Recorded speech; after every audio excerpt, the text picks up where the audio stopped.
Bonsoir à tous, bienvenue sur cette nouvelle émission Radio Pléiade. Eh bien, nous sommes le 27 février 2023, il est 21 h heure de Paris, et nous avons tous appris, étant jeunes, à être des bons petits soldats pour travailler en bons petits esclaves pour la matrice, sous le patronage de l'éducation nationale. Et justement, le thème de ce soir, c'est le caractère subversif, finalement, non pas d'une éducation nationale, mais d'une instruction à domicile ou en famille, ou une instruction en famille, qui n'a pas du tout les mêmes objectifs que le formatage des institutions. Donc, pour cette émission ce soir, j'ai plusieurs invités. Je vais vous demander de vous présenter très rapidement. Allez, Myriam, un petit mot pour te présenter. Je suis Myriam, je suis maman de 2 enfants et d'un petit garçon qui a 7 ans maintenant, qui a jamais mis un pied à l'école et voilà, qui m'a mis sur le chemin de l'instruction en famille pour le plus grand des bonheurs. Voilà. Super, eh ben, bienvenue Myriam sur l'antenne. Elsa,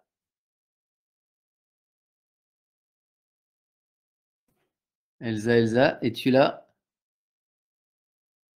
Peux-tu activer ton micro? Pense à activer ton micro, ne parle pas dans le vide, attention.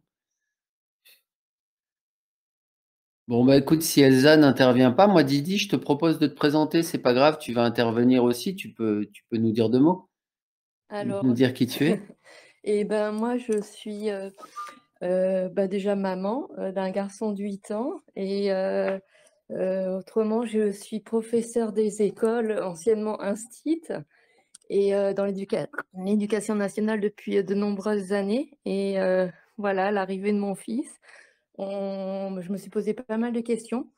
Les pédagogies alternatives m'ont toujours énormément intéressée, donc voilà, j'ai pas mal étudié les pédagogies alternatives.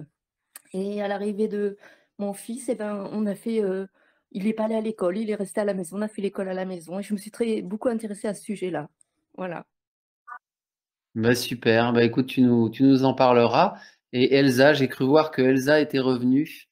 Elsa, nous t'écoutons, quelques petits mots de présentation? Non, ça fonctionne pas. J'ai vu que tu as activé ton micro, Elsa. Ah, je ne sais pas ce qui se passe. Alors, bon, eh ben, quand elle prendra la parole, elle se présentera. Alors, d'ailleurs, je ne sais pas si c'est Elsa ou si c'est Myriam qui avait parlé de ça, qui avait prévu de présenter ça, mais est-ce que vous pourriez nous rappeler, et rappeler pour nos auditeurs, quelle est fondamentalement la différence entre éducation et instruction? Puisque j'ai annoncé la couleur donc en parlant d'éducation nationale, mais en réalité, moi j'ai toujours été beaucoup plus attiré par l'instruction que par l'éducation, même si ce sont bien sûr deux aspects complémentaires de la chose, mais néanmoins la nuance est grande entre éducation et instruction. Est-ce que donc Elsa ou Myriam, vous pourriez nous, qui avez cette expérience, vous pourriez nous expliquer la différence?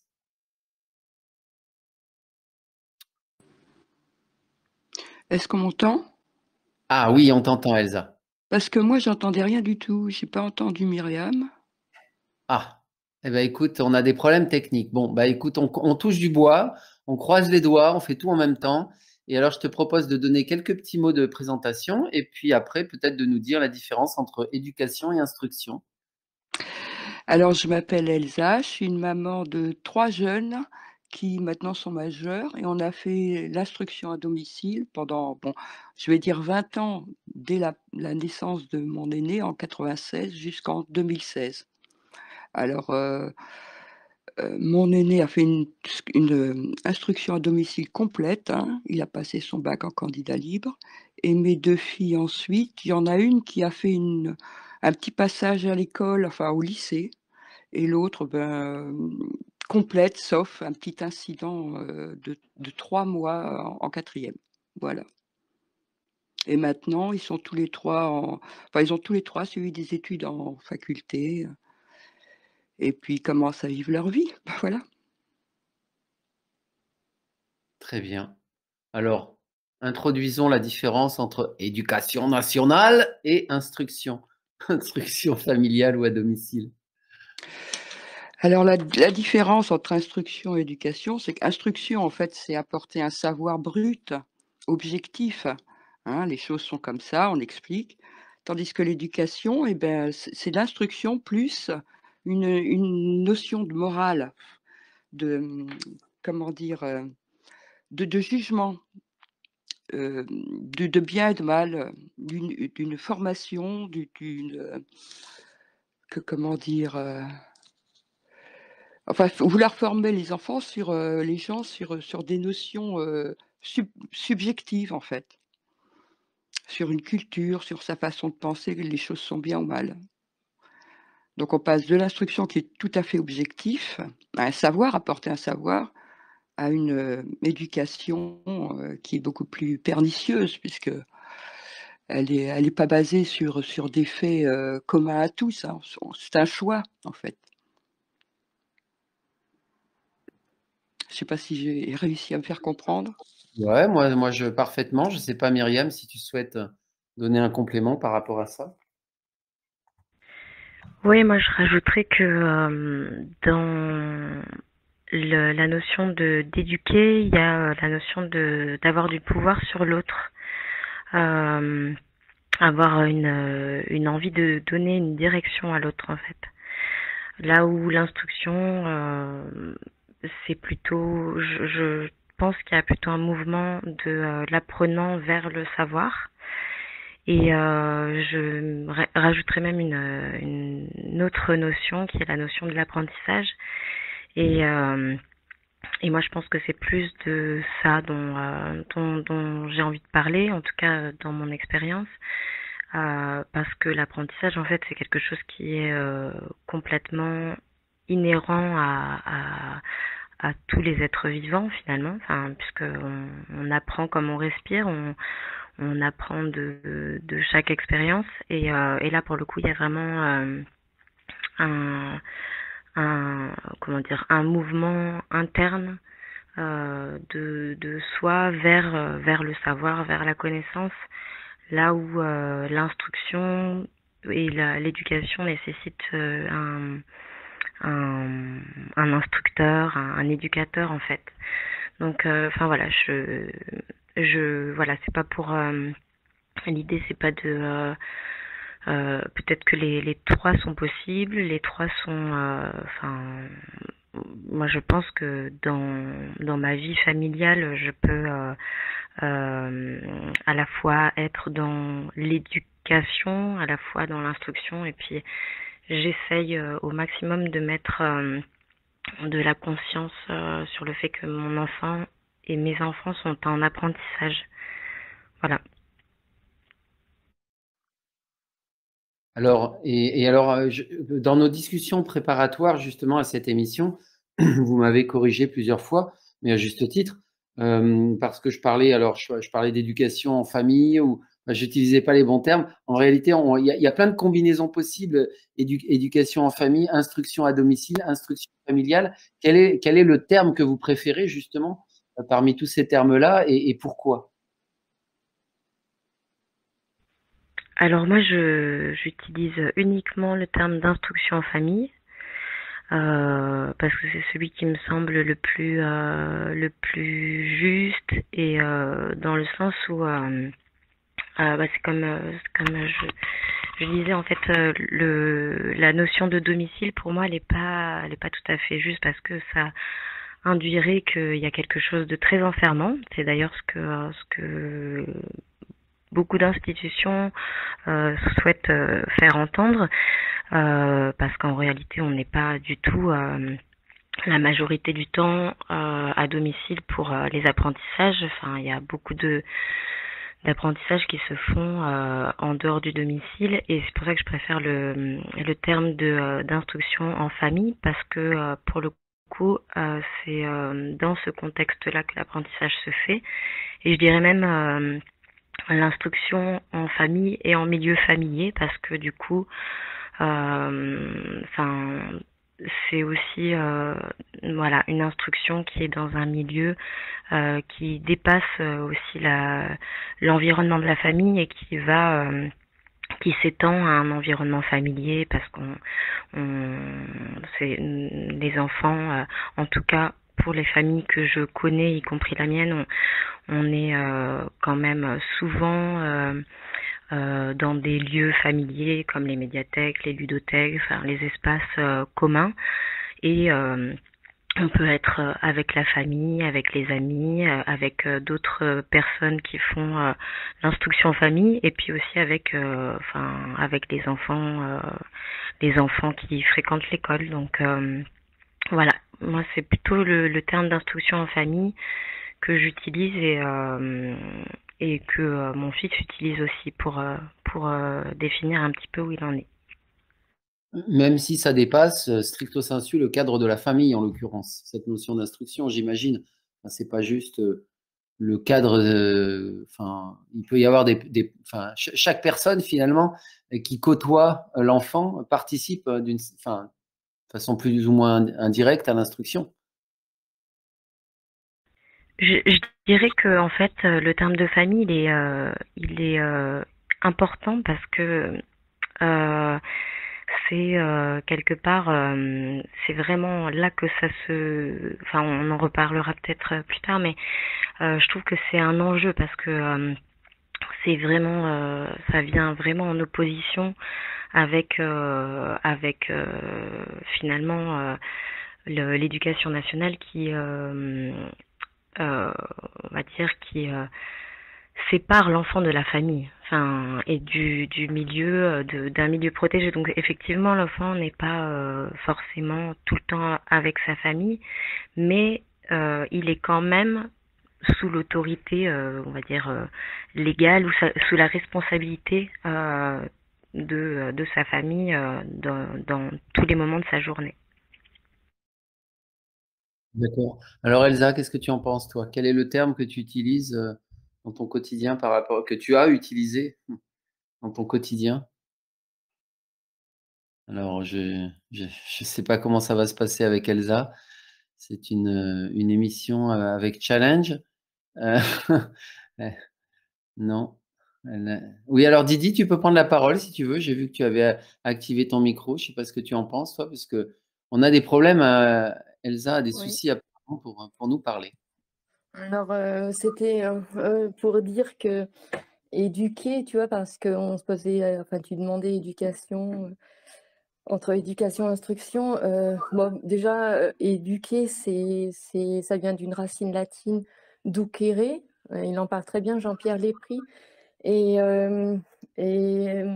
si tu veux, ça veut dire conduire. Et donc, lui, il expliquait que euh, qu'est-ce que tu vois, conduire, par exemple, pour conduire quelqu'un ou un groupe, enfin, il faut déjà être deux. Il y a deux personnes, il y a deux groupes de personnes. Il y a ceux qui savent, les éducateurs, et ceux qui ne savent pas, les personnes à éduquer. Donc déjà, il y a une notion de soumission, comment dire, oui, de soumission en fin de compte. Et dans le terme lui-même, éducation, voilà. Donc je trouvais ça intéressant de reprendre. Et il disait aussi que la première fois qu'on a utilisé le terme éducation, c'était pour l'éducation des vers à soie. À l'origine, ça venait de ça.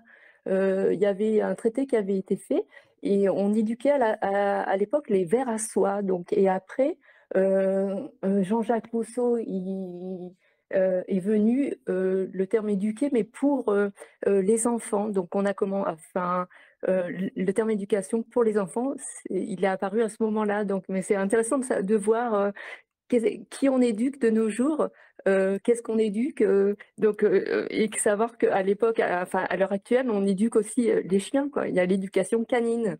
Donc, c'est assez intéressant ces termes.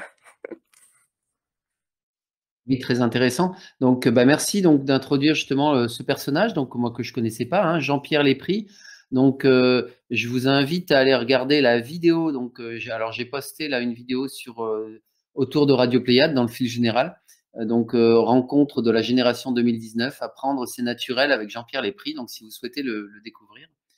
En tout cas, ce que tu nous annonces là sur le verre à soie, moi, ça me donne envie de faire des jeux de mots. On va passer de l'éducation du verre à soie à l'éducation vers soi, peut-être, je sais pas, on verra.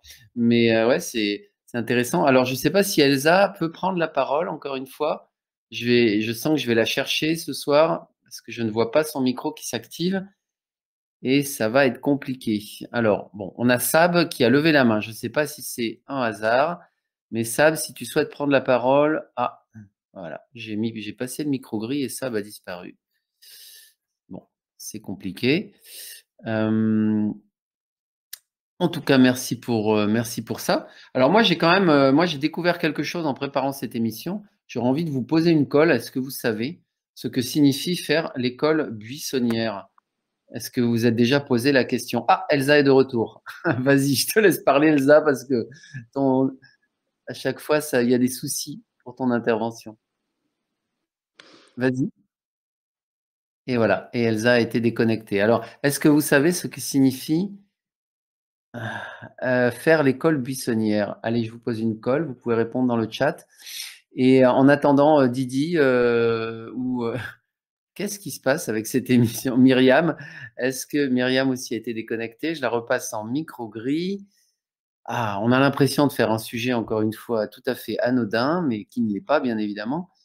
Euh, euh, allez, je vous interpelle, toutes les trois. Savez-vous d'où vient l'expression faire l'école buissonnière? Je suis sûr que vous savez. Myriam, Elsa ou bien Didi?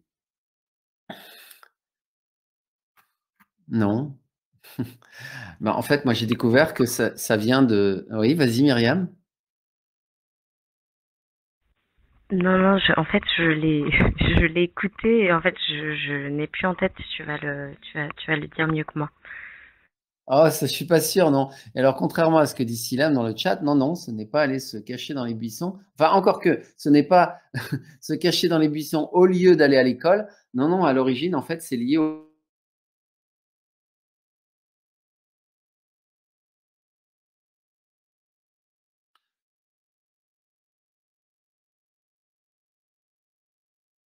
Allô, est-ce que vous m'entendez? J'ai été déconnecté à mon tour. Je ne sais pas ce qui se passe sur cette émission. Décidément, ça en décourage plus d'un et je peux comprendre. Oui, on Avez-vous... t'entend. Ouais, vous m'entendez. Avez-vous entendu mes explications sur l'école buissonnière? Ça a coupé, tout a coupé. Ça a coupé, c'est ça, ouais, j'en suis désolé. Je ne comprends pas pourquoi on a tant de problèmes. Alors, oui, donc je disais, en fait, faire l'école buissonnière, c'est pas ne pas aller à l'école et se cacher dans les buissons, contrairement à ce que j'avais imaginé quand j'étais jeune, moi aussi. Mais en fait, ça vient des guerres de religion, donc entre les protestants et les catholiques. En fait, les protestants devaient se cacher, et notamment pour continuer à enseigner leur religion, ils devaient se cacher des catholiques, et ils le faisaient justement dans les bois, et c'est ce qui a donné le sens à l'école buissonnière. Donc voilà, là on est, alors peut-être qu'on est plus justement dans l'éducation religieuse que dans l'instruction à proprement parler, mais c'est de là que vient l'expression école buissonnière. Alors, Elsa, est-ce que tu peux, du coup, où est-ce que tu en es? Est-ce que tu peux intervenir? C'est une émission un peu difficile. J'en suis désolé pour nos auditeurs. Bon, est-ce que ça marche là? Ouais, là, ça marche. Ouais, ça marche. Vas-y. En tout Bah, cas, on n'a pas perdu l'enregistrement, donc ça continue à enregistrer, malgré ma déconnexion. Bah, vas-y, je t'en prie. mais j'ai pas entendu grand-chose, ça fait un moment que j'arrive plus à entendre, quoi que ce soit. Donc j'ai pas entendu sur l'école buissonnière, j'ai pas enfin là, j'ai entendu que vous en parliez, mais je Bon, je suis vais pas répéter, désolé, mais non, c'est pas non, grave. ça fait rien. Non, non, moi j'en étais restée à ce qu'avait dit Myriam sur comment elle prenait, instruction, en famille, donc il y a un petit moment.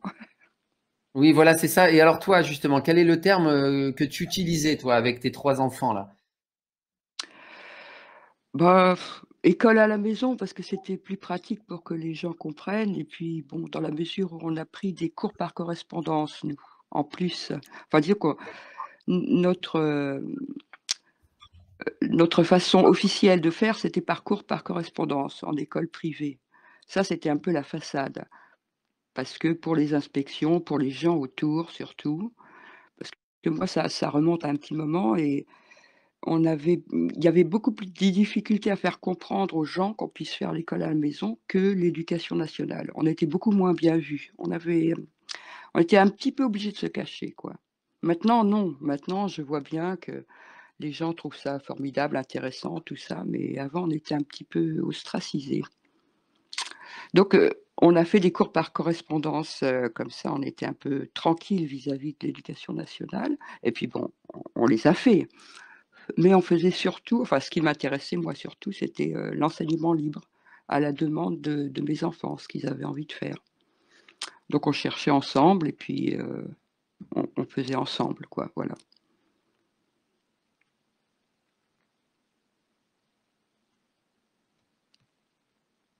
Je sais pas, si vous voulez que je rajoute d'autres choses.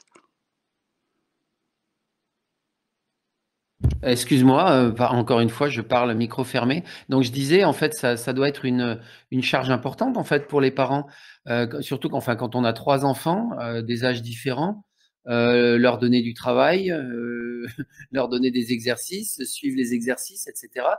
Je sais pas, c'est pour toi, ça représentait, c'était une activité, importante, non, j'imagine? Oui, oui, parce que j'ai choisi de pas travailler, de toute façon, j'aurais pas pu, hein. Donc j'étais tout le temps avec eux, donc on s'était fait, un planning, un agenda, hein. C'est-à-dire qu'on avait environ entre 1 et 2 heures, de cours de «cours» entre guillemets pour les cours, par correspondance et puis le reste du temps, ben, on voyait ensemble, on se faisait aussi des programmes, mais beaucoup plus souples. Il y avait pas vraiment d'horaire et on faisait ce qu'on avait envie, quoi. Bah oui, ça me prenait, enfin ça nous prenait en même du temps, mais ils avaient aussi beaucoup de temps libre du coup. Parce qu'en général, on travaillait pas le matin, on travaillait l'après-midi, hein. Le matin, c'était libre, complet. Voilà, c'est la vie de bohème ça. Et alors ils ont pu quand même passer le bac? Oui, bah, oui, oui, alors mon aîné, lui, il a fait toute sa scolarité obligatoire, enfin son instruction obligatoire, pardon, heu, à la maison, enfin à domicile avec les cours par correspondance et ce qu'on ajoutait. Il a passé son bac en candidat libre. Bon, bah, il y a pas eu de problème, il a eu. Sans mention, mais il avait pas envie d'avoir une mention. Ma deuxième a choisi à un moment donné de réintégrer un lycée. Alors c'était un lycée expérimental, enfin, spécial pour enfants en décrochage. Elle y a passé, 3 ans. Elle a passé son bac donc avec, le lycée. Bon, puis elle l'a eu et ma dernière, bah, tout en enseignement par correspondance et puis ensuite libre et elle a passé son bac en candidat libre et elle l'a eu aussi du premier coup.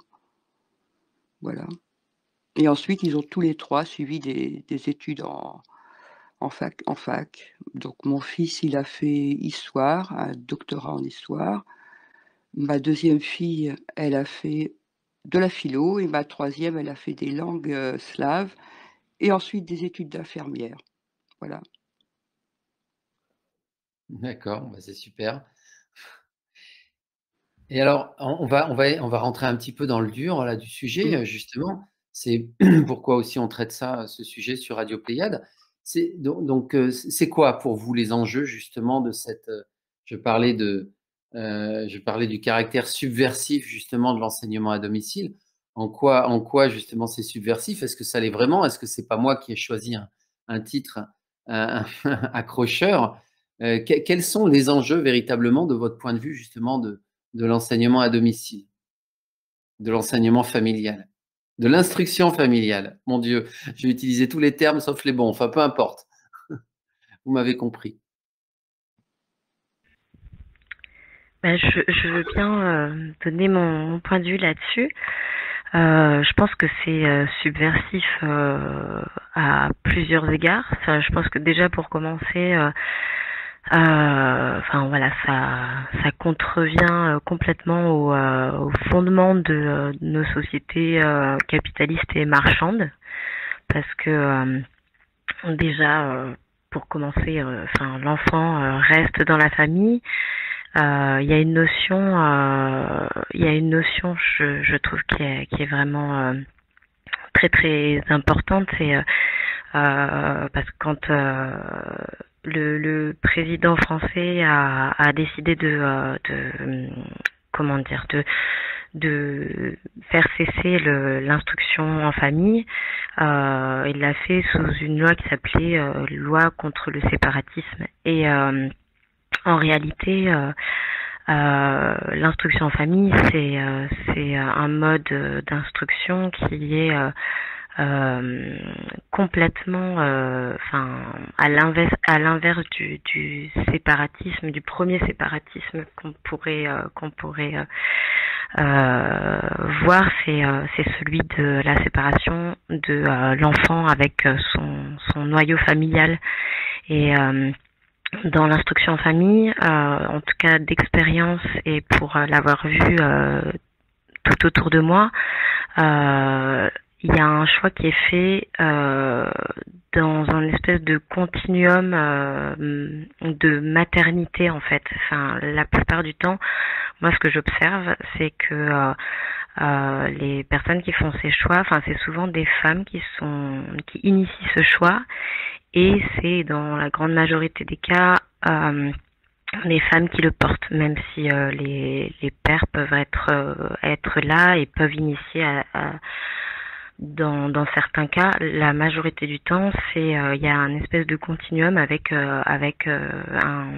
une nécessité d'être auprès de son enfant et de le voir évoluer, en tout cas à mon sens. Et ça, c'est quelque chose qui est pas du tout, comment dire, qui est pas, qui va à contre-courant d'une société qui voudrait formater des bons petits soldats, comme tu disais, Hervé. Donc voilà, c'est subversif déjà pour ça. C'est subversif aussi parce que je sais plus dans quel documentaire j'entendais ça sur, je crois que c'était quelqu'un qui présentait l'école La Fabrique de Crétin, où il était dit que il y avait déjà la société avait bien déjà défini le nombre de, je crois que c'était 20% de cadres, qu'il fallait 20% de cadres et le reste d'exécutants, d'opérateurs en fait, pour servir le système marchand. Et quand on fait l'instruction en famille, il y a quand même, on sort aussi un petit peu de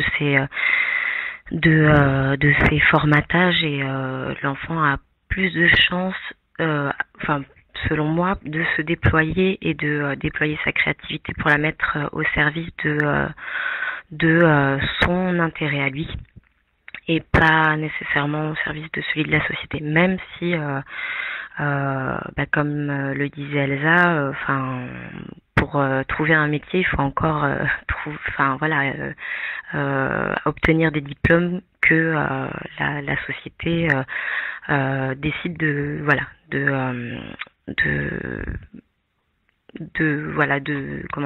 qui permet de sanctionner finalement les compétences des êtres. Donc la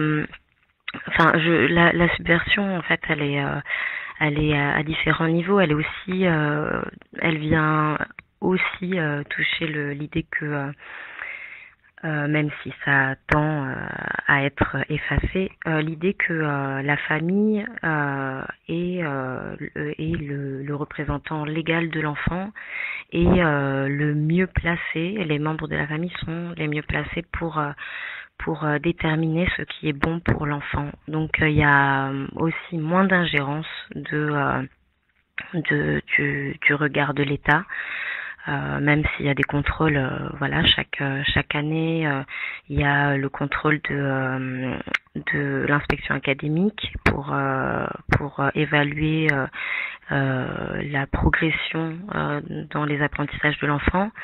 Et il y a aussi un contrôle communal, en fait, qui permet de déterminer si l'enfant peut apprendre dans des conditions épanouissantes. Mais voilà, il y a quand même, enfin voilà, il y a quand même une grosse marge de liberté. Et puis sur tout le temps qu'on passe avec nos enfants, et ben, on véhicule nos valeurs et il n'y a pas un temps fou qui est perdu à détricoter des valeurs instillées enfin, les valeurs qu'on connaît du capitalisme, du globalisme, enfin, et puis voilà, mais ce qu'il y a de plus sombre même derrière, il n'y a pas tout ça à détricoter en fait. Il y en a beaucoup moins à détricoter, donc voilà, je pense que c'est subversif pour tous ces aspects-là.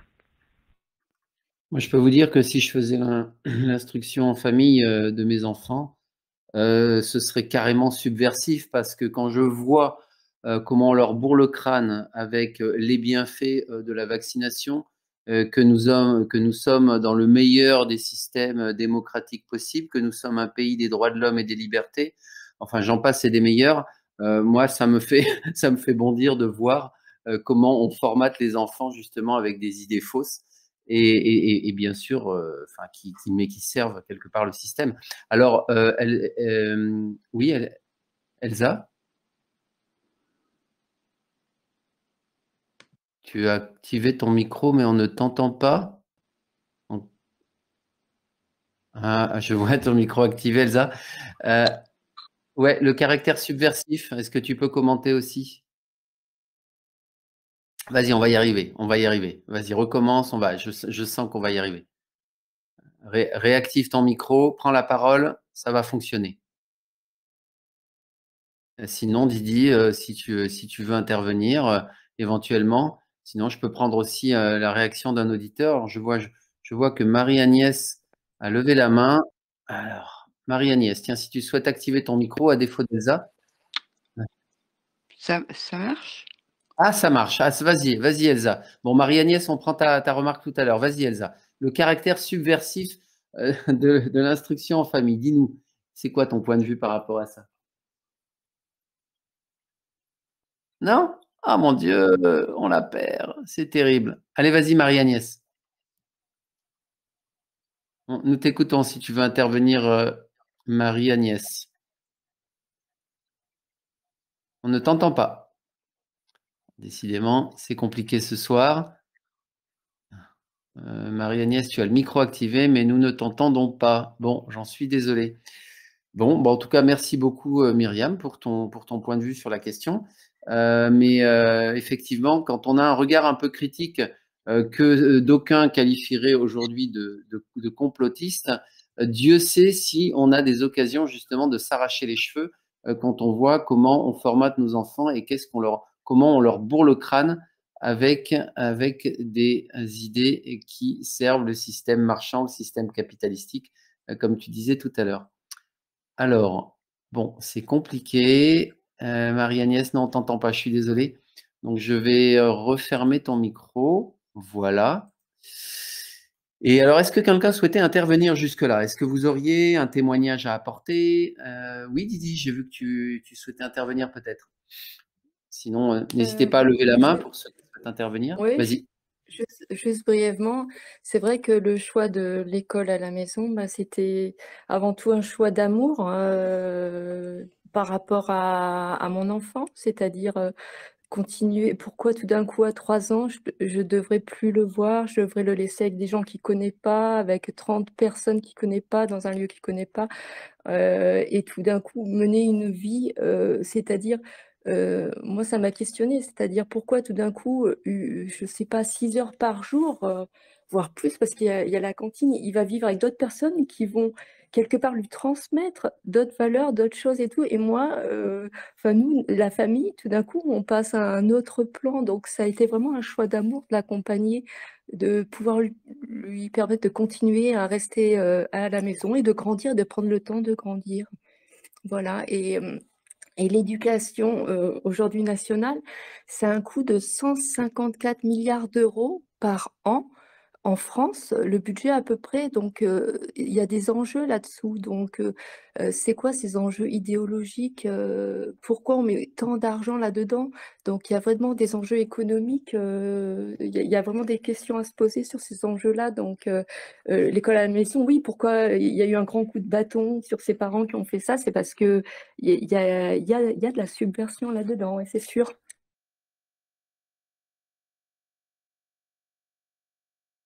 On est désolé pour les blancs. Alors effectivement, on a cité la fabrique du crétin tout à l'heure justement. Aujourd'hui, effectivement, on a un petit peu le sentiment que l'éducation nationale sert à former des moutons pour la plupart ou des gens bien dociles par rapport au système. Marie-Agnès, tu as à nouveau levé la main. Je veux bien faire une nouvelle tentative. Oui, Alors, vas-y, est-ce que vous m'entendez? on t'entend bien cette fois-ci. Merci. Bonsoir. Oui, par rapport au côté subversif, enfin, nous sommes des parents d'un enfant d'un fils de 35 ans maintenant. Donc, nous avons fait l'instruction à la maison en 80, il est né en 87, alors vous voyez, ça remonte à loin. Et nous avions choisi nous n'envisagions pas que la société puisse élever, éduquer, instruire notre enfant, parce que nous avions déjà beaucoup de, comment dire, de réticence par rapport à tout ce qu'on voulait inculquer aux enfants. Déjà la vaccination parce qu'il n'est pas vacciné, ça nous a évité beaucoup de problèmes avec l'administration, et on avait envie qu'il ait le choix de ces matières, le temps d'apprendre quand il était disposé, et l'ouverture d'esprit. Et on n'avait pas envie, voilà, qu'il soit formaté par cette société qu'on rejette quand même. Voilà. On n'est pas du tout d'accord avec tout ce système, ce carcan, et qui prive les êtres de liberté. On voulait qu'ils gardent sa liberté de choix, d'esprit, de critique, tout ça, voilà. Et en fait, nous n'avons pas eu trop de problèmes parce que nous avons eu qu'une seule inspection en primaire. Et notre fils, au moment du bac, on lui a dit, tu passes ton bac. Non, je n'ai rien à prouver à personne. Donc, bon, d'accord. Et après, il a pris la voie de l'informatique, mais il s'est formé, il a été autodidacte. Voilà. Et c'est un jeune homme accompli qui suit, Hervé Gaïa, qui suit beaucoup. Voilà, c'est un homme libre. Quelqu'un de bien alors, ouais. Enfin, nous sommes ses parents, alors bien sûr, non, mais on nous disait, vous allez en faire un asocial, il n'a pas de contact, mais on a visité beaucoup pendant les vacances, on partait, les musées, tout, on lui a montré, et puis il a eu sa créativité, parce que jusqu'à 6 ans, on lui a fichu la paix. Il a été très, très inventif avec des cartons, du papier d'alu, il faisait des paquebots, des tankers, vous voyez. Donc, il a une instruction, quoi. Il a une culture, voilà, mais pas de pacotille. Alors, c'est très bien, tous ces jeunes parents, on les encourage, c'est parfait. Il faut qu'ils continuent, et ça n'a pas été facile tous les jours, mais enfin bon. Et ma belle-mère, qui était prof d'anglais, avait dit, parce que c'est son papa qui a pris en main son instruction, puisque moi, en étant libérale, je ne pouvais pas m'arrêter. Et bon, je participais quand j'avais le temps. Et sa mère disait, mais tu ne lui apprendras jamais à lire, c'est pas possible. Et en 2 mois, il a lu comme un grand. N'importe quel des bouquins. La photo de l'abbé Mouret. Alors voilà, bon, je ne vais pas monopoliser la parole. Voilà. Donc, non, mais c'est parfait. On entend monsieur peut-être parler dans le fond, mais c'est parfait. Merci beaucoup. Oui, parce qu'il a choisi un roman de Zola pour lui apprendre à écrire, et il l'enregistrait, à lire, et il l'enregistrait pour les défauts qui se reprennent quand il faisait il chuchotait, il avait un petit défaut sur la langue, mais enfin, c'était pas grave, et puis ça s'est bien passé tout seul. Voilà. Bon, eh bien, Accouchement à la maison. oui, il est né à la maison, évidemment. Alors, c'est un homme vraiment libre, pas vacciné, qui n'a pas connu la maternité, voilà. Aucun médecin. Voilà, voilà. C'est super. Et ben justement, euh, c'est comme ça qu'on crée des individus puissants, autonomes et sains. Oui. Oui. Je sais plus qui parlait du fait que voilà, comment dire, l'interdiction là de l'instruction familiale est passée par le biais d'une loi sur le séparatisme. Je crois que c'était Myriam qui parlait de ça tout à l'heure. Oui, oui, Mais oui. on est dans l'inversion sémantique en réalité, parce que enfin, ils veulent éviter justement d'avoir des sujets dissidents dans cet état, parce que ça crée justement une pensée autonome et potentiellement une pensée dissidente. Mais en réalité, oui. c'est bien eux qui sont à l'origine de la séparation entre le parent, les parents et les enfants. Donc cette inversion Oui. sémantique est quand même assez intéressante. Et comme l'éducation nationale, moi, ça m'a toujours hérissé le poil. Un ministère de l'éducation nationale. Non, c'est le ministère de l'instruction nationale. Oui, c'est comme le ministère de la santé, c'est le ministère de la maladie. Tout est inversé. Hein, on le sait tous, de toute façon. Voilà. Bah, super, Eh bien, merci beaucoup. J'aime bien le ton. Merci. Je vous laisse. Nous continuons à être à l'écoute. Merci. Merci beaucoup, Marie-Agnès, c'était super. Oui. Alors, il y a Valérie qui a levé la main également. Vas-y, tu peux activer ton micro, Valérie. Voilà. Oui, bonsoir. On m'entend? Bonsoir. Oui, très bien. Alors, pour rebondir sur ce que j'ai entendu, je fais aussi l'instruction en famille à mes 2 plus jeunes enfants. Donc Arthur a 13 ans, ça fait 6 ans qu'il n'est pas allé à l'école, et Rose, 8 ans, elle n'y a jamais été. Et pour avoir suivi les débats en direct à l'Assemblée nationale, non, au Sénat, j'ai un doute maintenant, je suis un peu émue. Le Premier ministre avait dit que les enfants appartenaient d'abord à la République, voilà, avant d'appartenir aux familles. Voilà, pour justifier cette loi contre l'instruction en famille, voilà. C'est effrayant, mais en même temps, ça nous amènerait sur le débat, vous savez, là, de la carte d'identité, du fait que lorsqu'on fait une déclaration de naissance, on donne notre enfant justement à l'entreprise République française. Il y a tout un débat là-dessus. On n'a jamais fait d'émission là-dessus, mais ce serait intéressant. Mais sans doute qu'effectivement, de leur point de vue, ils voient les choses de cette façon. Nous appartenons à l'entreprise République française ou n'importe quel pays. Et de ce fait, effectivement, les parents ne sont que des géniteurs. Mais je pense qu'il y a quelque chose comme ça dans le droit caché que nous ne voyons pas. Voilà, donc c'est intéressant, c'est intéressant. Mais merci Valérie pour ton témoignage. Je sais pas, donc Myriam, oui, vas-y, tu voulais intervenir.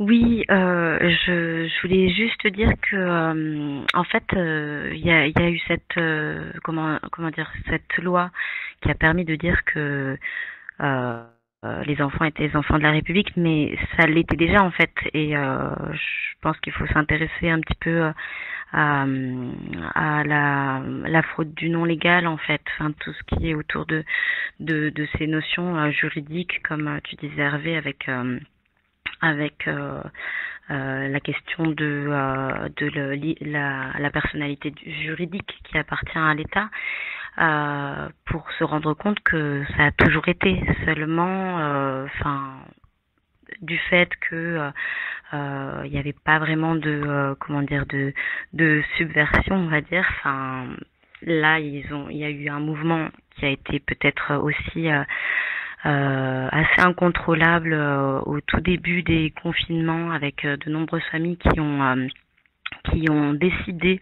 par expérience, parce il y a beaucoup de familles qui ont constaté que avec ce confinement, ils avaient gardé leurs enfants auprès d'eux, et ça s'est avéré être une très bonne expérience, et ils ont continué l'expérience. Et en fait, il y a eu des déscolarisations massives qu'il a fallu contenir du coup.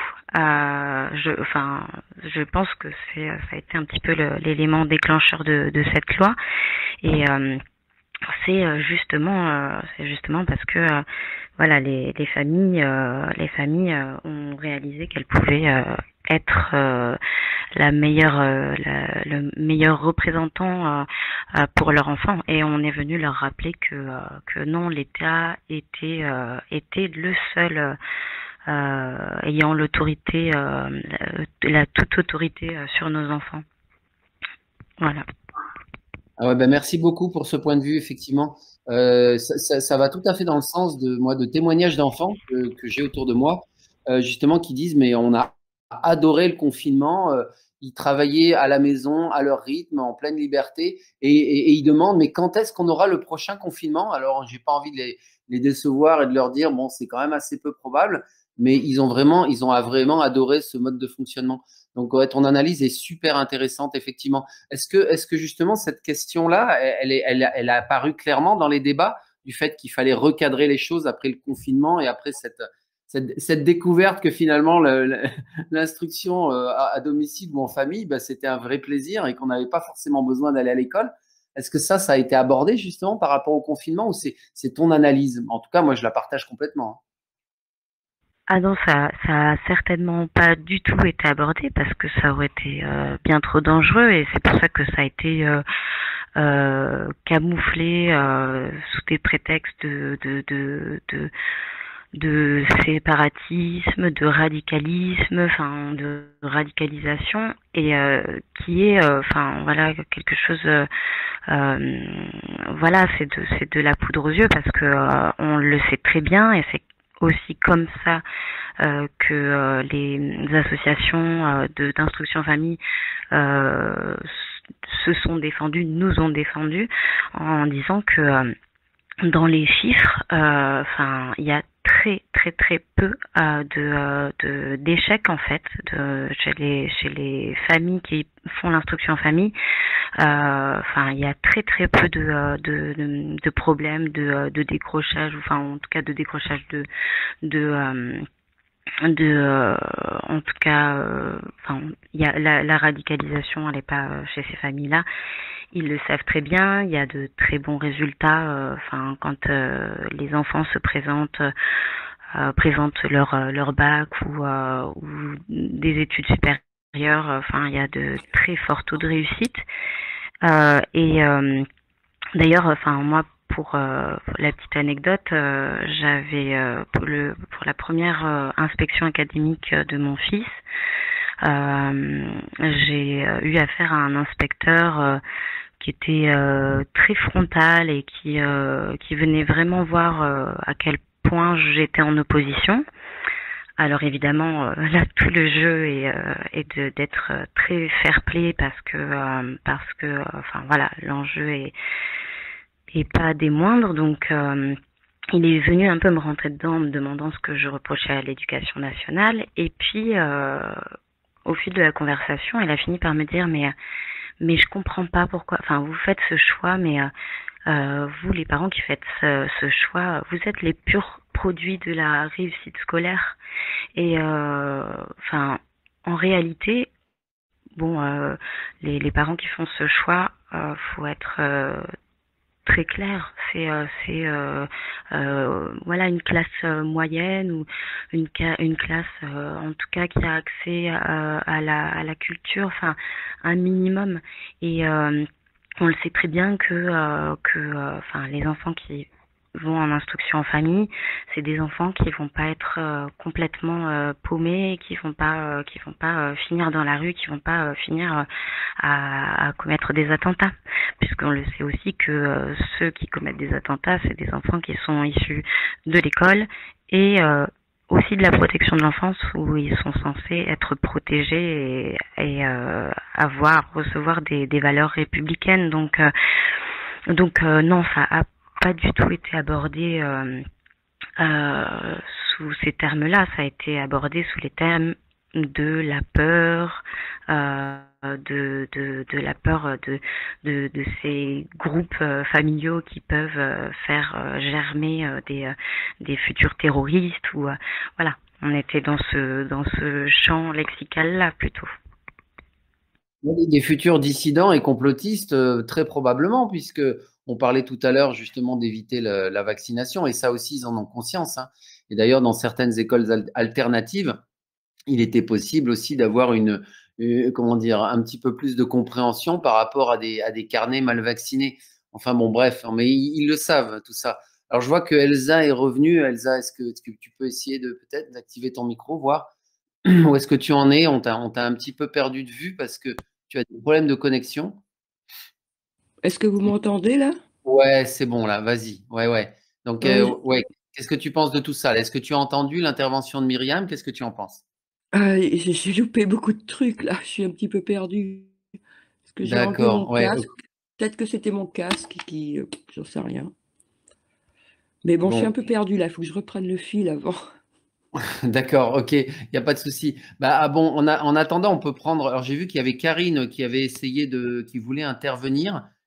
Karine, si tu le souhaites, tu peux activer ton micro.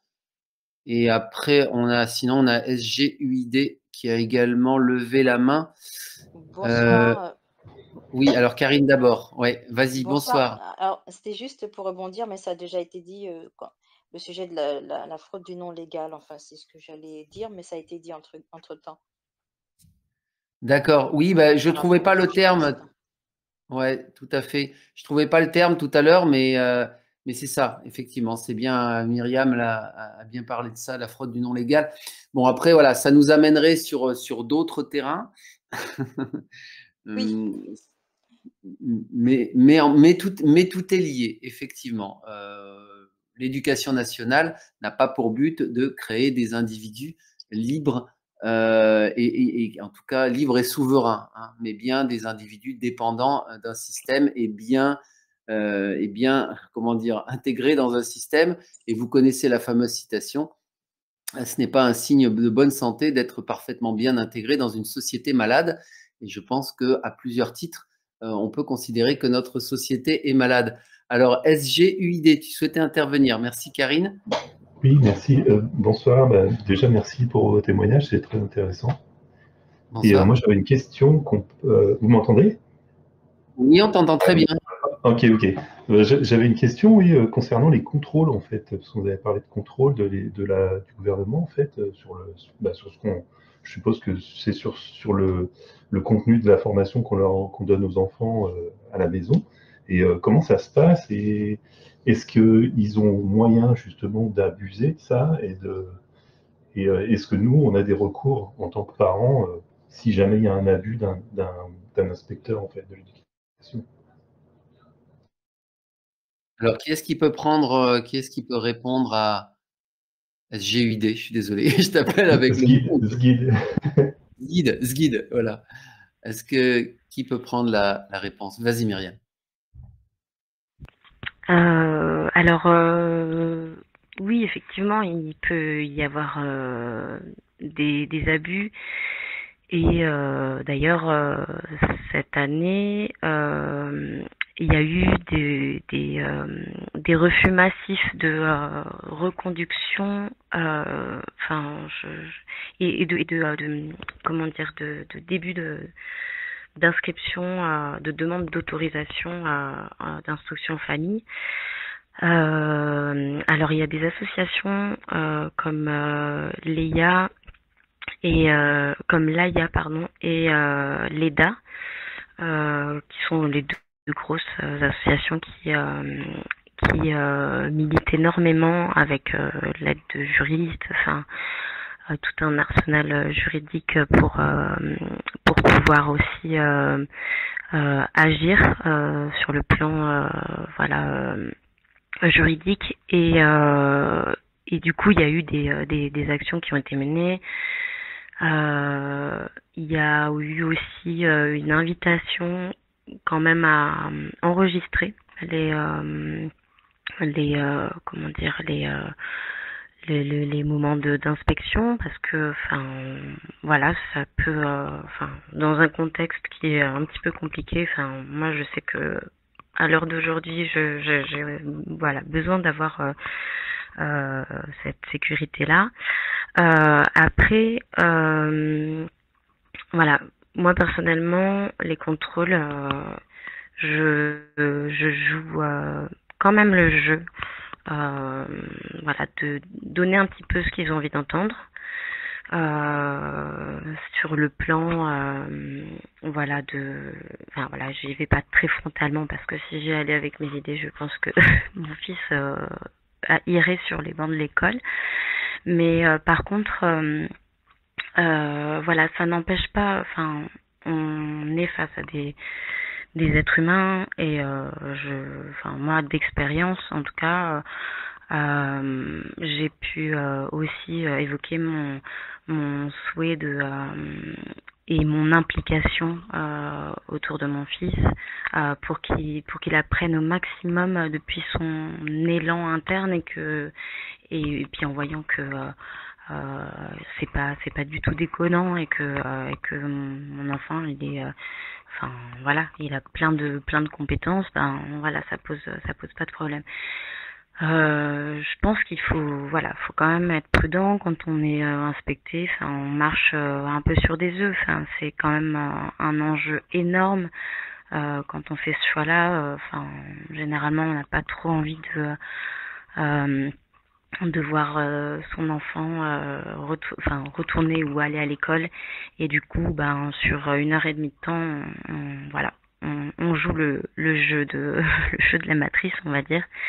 Et globalement, pour le moment, ça se passe bien. Après, enfin, je sais pas si quelqu'un est plus calé que moi et plus à jour et plus actualisé sur les lois, parce que là, il y a eu un espèce de différé où pendant 2 ans, en fait, les enfants qui étaient déjà instruits en famille, ils peuvent continuer l'instruction en famille, mais à terme, je sais pas du tout ce que ça va donner.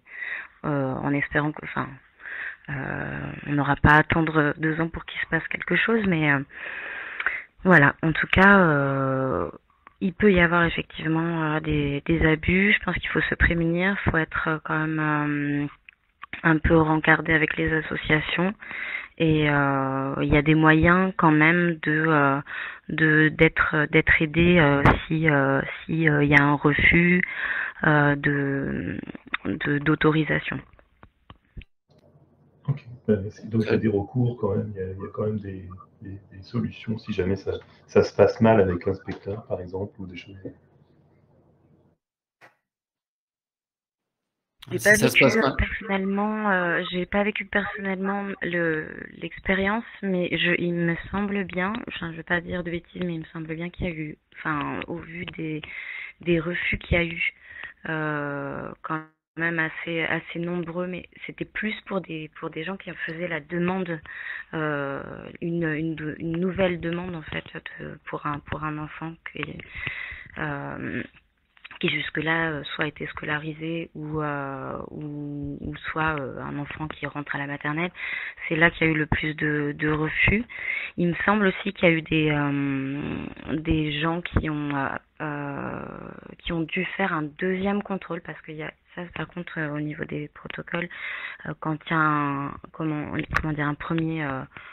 une première évaluation qui n'est pas satisfaisante pour l'inspecteur, il y a un deuxième contrôle qui a lieu pour voir si l'enfant il a progressé dans ses apprentissages. Mais après voilà, il peut y avoir le soutien de ces associations, mais je sais pas si quelqu'un a vécu un refus. Moi, je saurais pas en parler plus que ça. Très bien, merci beaucoup Myriam. Alors on a des commentaires, je me permets de reprendre des commentaires qui filent là sur le.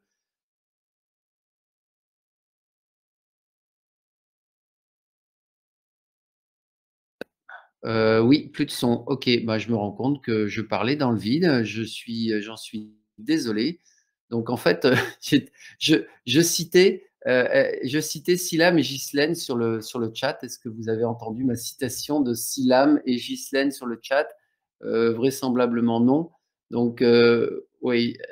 Donc Silam disait évidemment il y a un réel danger pour l'État de laisser les enfants s'ouvrir l'esprit à d'autres points de vue, c'est courir le risque d'en faire des êtres libres et critiques. Et Ghislaine nous disait, tout nous ramène à la pensée unique, et cela au détriment de notre liberté de penser par nous-mêmes et donc d'agir comme bon nous semble. pour le bien des citoyens. Excusez-moi pour cette petite coupure. Et oui, le Lynx, donc je crois que tu avais levé la main également si tu souhaites intervenir. Nous t'écoutons. Tout à fait. Bonsoir. Je Bonsoir. suis la fille d'Elsa. Donc, Ah, je vais super. témoigner par rapport aux abus des inspections dont ma famille a fait les frais, malheureusement.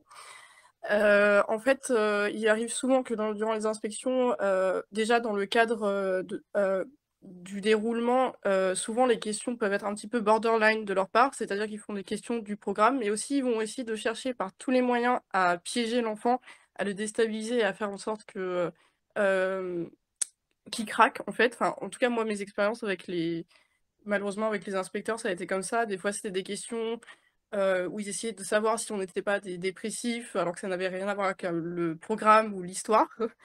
Mais au-delà de ça, en fait, malheureusement, notre directeur de l'académie de notre région, enfin c'était il y a 10 ans, donc je ne sais pas si c'est toujours pareil aujourd'hui, mais avait décidé que toutes les familles qui faisaient l'instruction à domicile à cette époque, elles devaient être mises à l'école. Du coup, il y a eu 2 familles, la nôtre et une autre famille où il y a eu des abus clairement de l'académie parce que, il y a eu une année où on n'a pas eu enfin c'est très technique en fait au niveau de la loi, mais en gros, quand on a une inspection, enfin, on est censé en avoir, enfin, à l'époque, une pas chaque année, en fait. Et il y a une année où ils nous ont tous zappés, toutes les familles.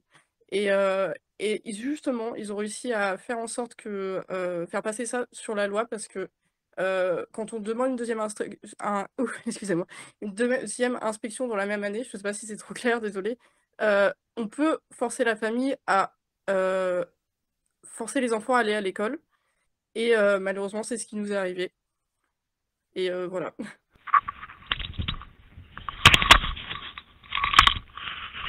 C'est-à-dire que, alors attends, que je comprenne bien, à partir du moment où ils font un deuxième contrôle, donc ça présuppose qu'il y a un problème et ce deuxième contrôle est fait pour, attention au bruit que ça génère, Myriam ou le lynx, et ce deuxième contrôle est fait finalement pour entériner le fait qu'il y a un problème, pour vous obliger de retourner à l'école, c'est ça? Tout à fait. Enfin, en tout cas, à l'époque, c'était donc il y a 10 ans, quand j'étais, encore, scolarisée, c'était ça, effectivement. Et c'est une manière de forcer. Je lui dis en fait, en gros, ils peuvent mettre en demeure, les parents et leurs, comment dire? Je perds mes mots, excusez-moi. Et comment dire? Les mettre en prison si on suit pas l'avis de la deuxième inspection. C'est un peu, enfin, ouais, voilà. Oui, et puis quand on ne voulait pas faire vacciner son enfant, on risquait aussi, je crois, 6 mois de prison et 25 000 € d'amende. Alors après, il y a effectivement les lois qui sont là pour nous impressionner ou nous intimider, mais alors je ne sais pas s'ils iraient jusque-là, l'emprisonnement des parents qui refusent de mettre leurs enfants à l'école. Je ne sais pas s'il y a des cas. Alors, du coup, ce qui est arrivé, c'est qu'on a été 2 familles dans la région à avoir eu cette espèce de mise en demeure, on va dire ça comme ça. Pour nous,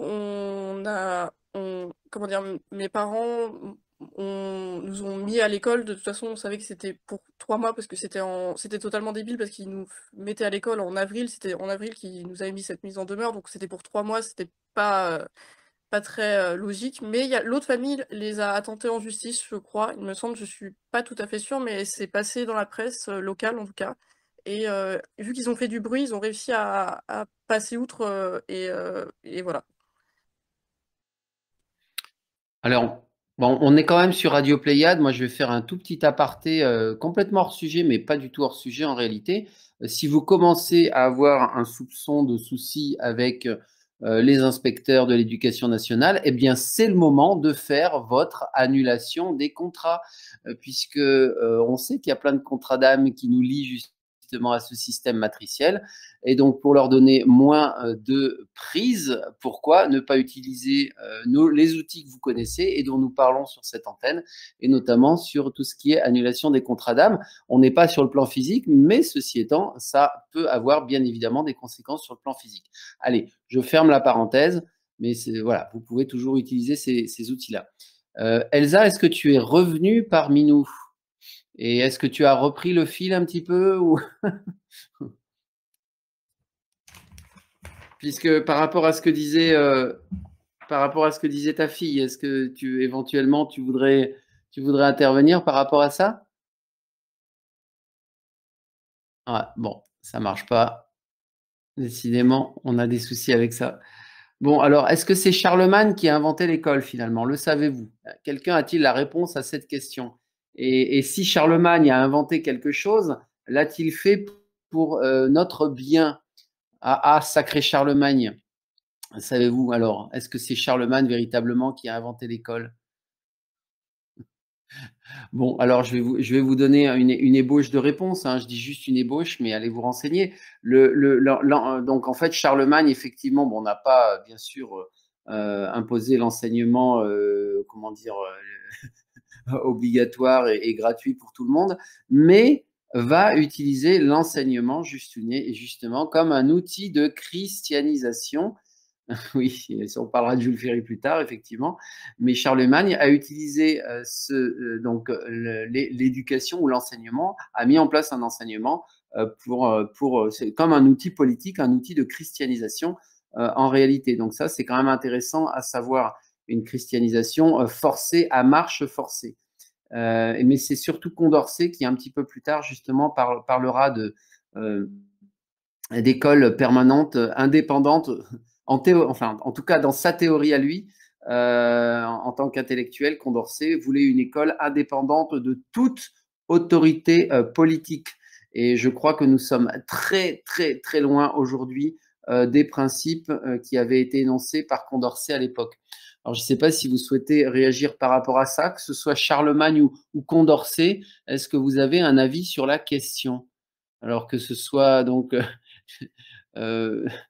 les co-animateurs ou bien les auditeurs, est-ce que vous avez un avis sur cette question? Jean-Pierre Lesprit, lui, disait que c'était suite à la défaite de Sedan contre la Prusse que là, les Français sont allés voir un petit peu comment se fait-il qu'ils avaient gagné là-bas la guerre. C'était en 1870-1880. Et du coup, ils se sont rendus compte qu'il y avait des écoles militaires et donc qu'il y avait des écoles et que donc ils avaient de la chair à canon facile, des gens dociles. Et donc du coup, après est venue l'idée de faire à peu près la même chose ici, quoi, avoir de la chair à canon toute prête, quoi. Au départ, c'est pas très glorieux l'idée de l'école, quoi. Ouais, c'est assez abominable, effectivement, vu sous cet angle-là. Mais cet angle-là, justement, de fabriquer de la chair à canon, il est. Alors moi, je l'ai regardé j'ai regardé très vite fait là le documentaire que tu m'as poussé. C'est peut-être dans celui-là d'ailleurs qui parle de ça. Mais donc il y a un documentaire qui s'appelle donc Scolariser le monde. En fait, c'est Schooling the World. Scolariser le monde, qui est en anglais, que j'ai posté sur le canal Victoria Luminis. Mais qui est sous-titré français et qu'on vous recommande justement de regarder. C'est toi, Didi, qui nous l'a poussé. Tu peux nous en parler un petit peu? Il me semble que c'est dans ce documentaire-là qu'il parle justement du rôle des écoles dans le fait de fabriquer de la chair à canon. Donc il y a plusieurs rôles. Il y a plusieurs phases, ça dépend c'est en fonction de l'histoire. Donc la première, c'était de faire de la chair à canon, d'avoir des gens soumis qui ne se posent pas trop de questions, qui obéissent aux ordres. Après, il y a eu une deuxième phase, ça a été pour prendre le pouvoir sur le clergé. Après, il y a eu une troisième phase, ça a été préparer les gens à écouter un patron et faire ce qu'il dit, hein. C'est ce qui se passe actuellement. Puis là, on en est à la quatrième phase qui est fabriquer de la chair à consommation, c'est-à-dire de la chair à caddie, quoi, des consommateurs et surtout pas des penseurs. Oh, c'est beau ce que tu nous dis là. Enfin, c'est beau. C'est radical, hein, je suis désolée, c'est un peu radical, mais Jean-Pierre Lesprit nous le dit bien et j'adore parce qu'il nous fait réfléchir, il nous dit que qu'est-ce qu'on apprend à l'école. Je ne parle pas du tout là de pédagogie, hein, mais je parle on apprend un temps qui est contraint, c'est-à-dire on nous force déjà à des horaires. On nous contraint dans le temps. Après, on nous contraint dans un espace. On est hyper nombreux dans un tout petit espace. C'est exigu. On est une trentaine dans une petite pièce. Qui voudrait vivre là-dedans, quoi? Et après, on nous apprend la pensée contrainte et on nous apprend l'obéissance, la soumission, la conformation. C'est ça les dessous de l'école.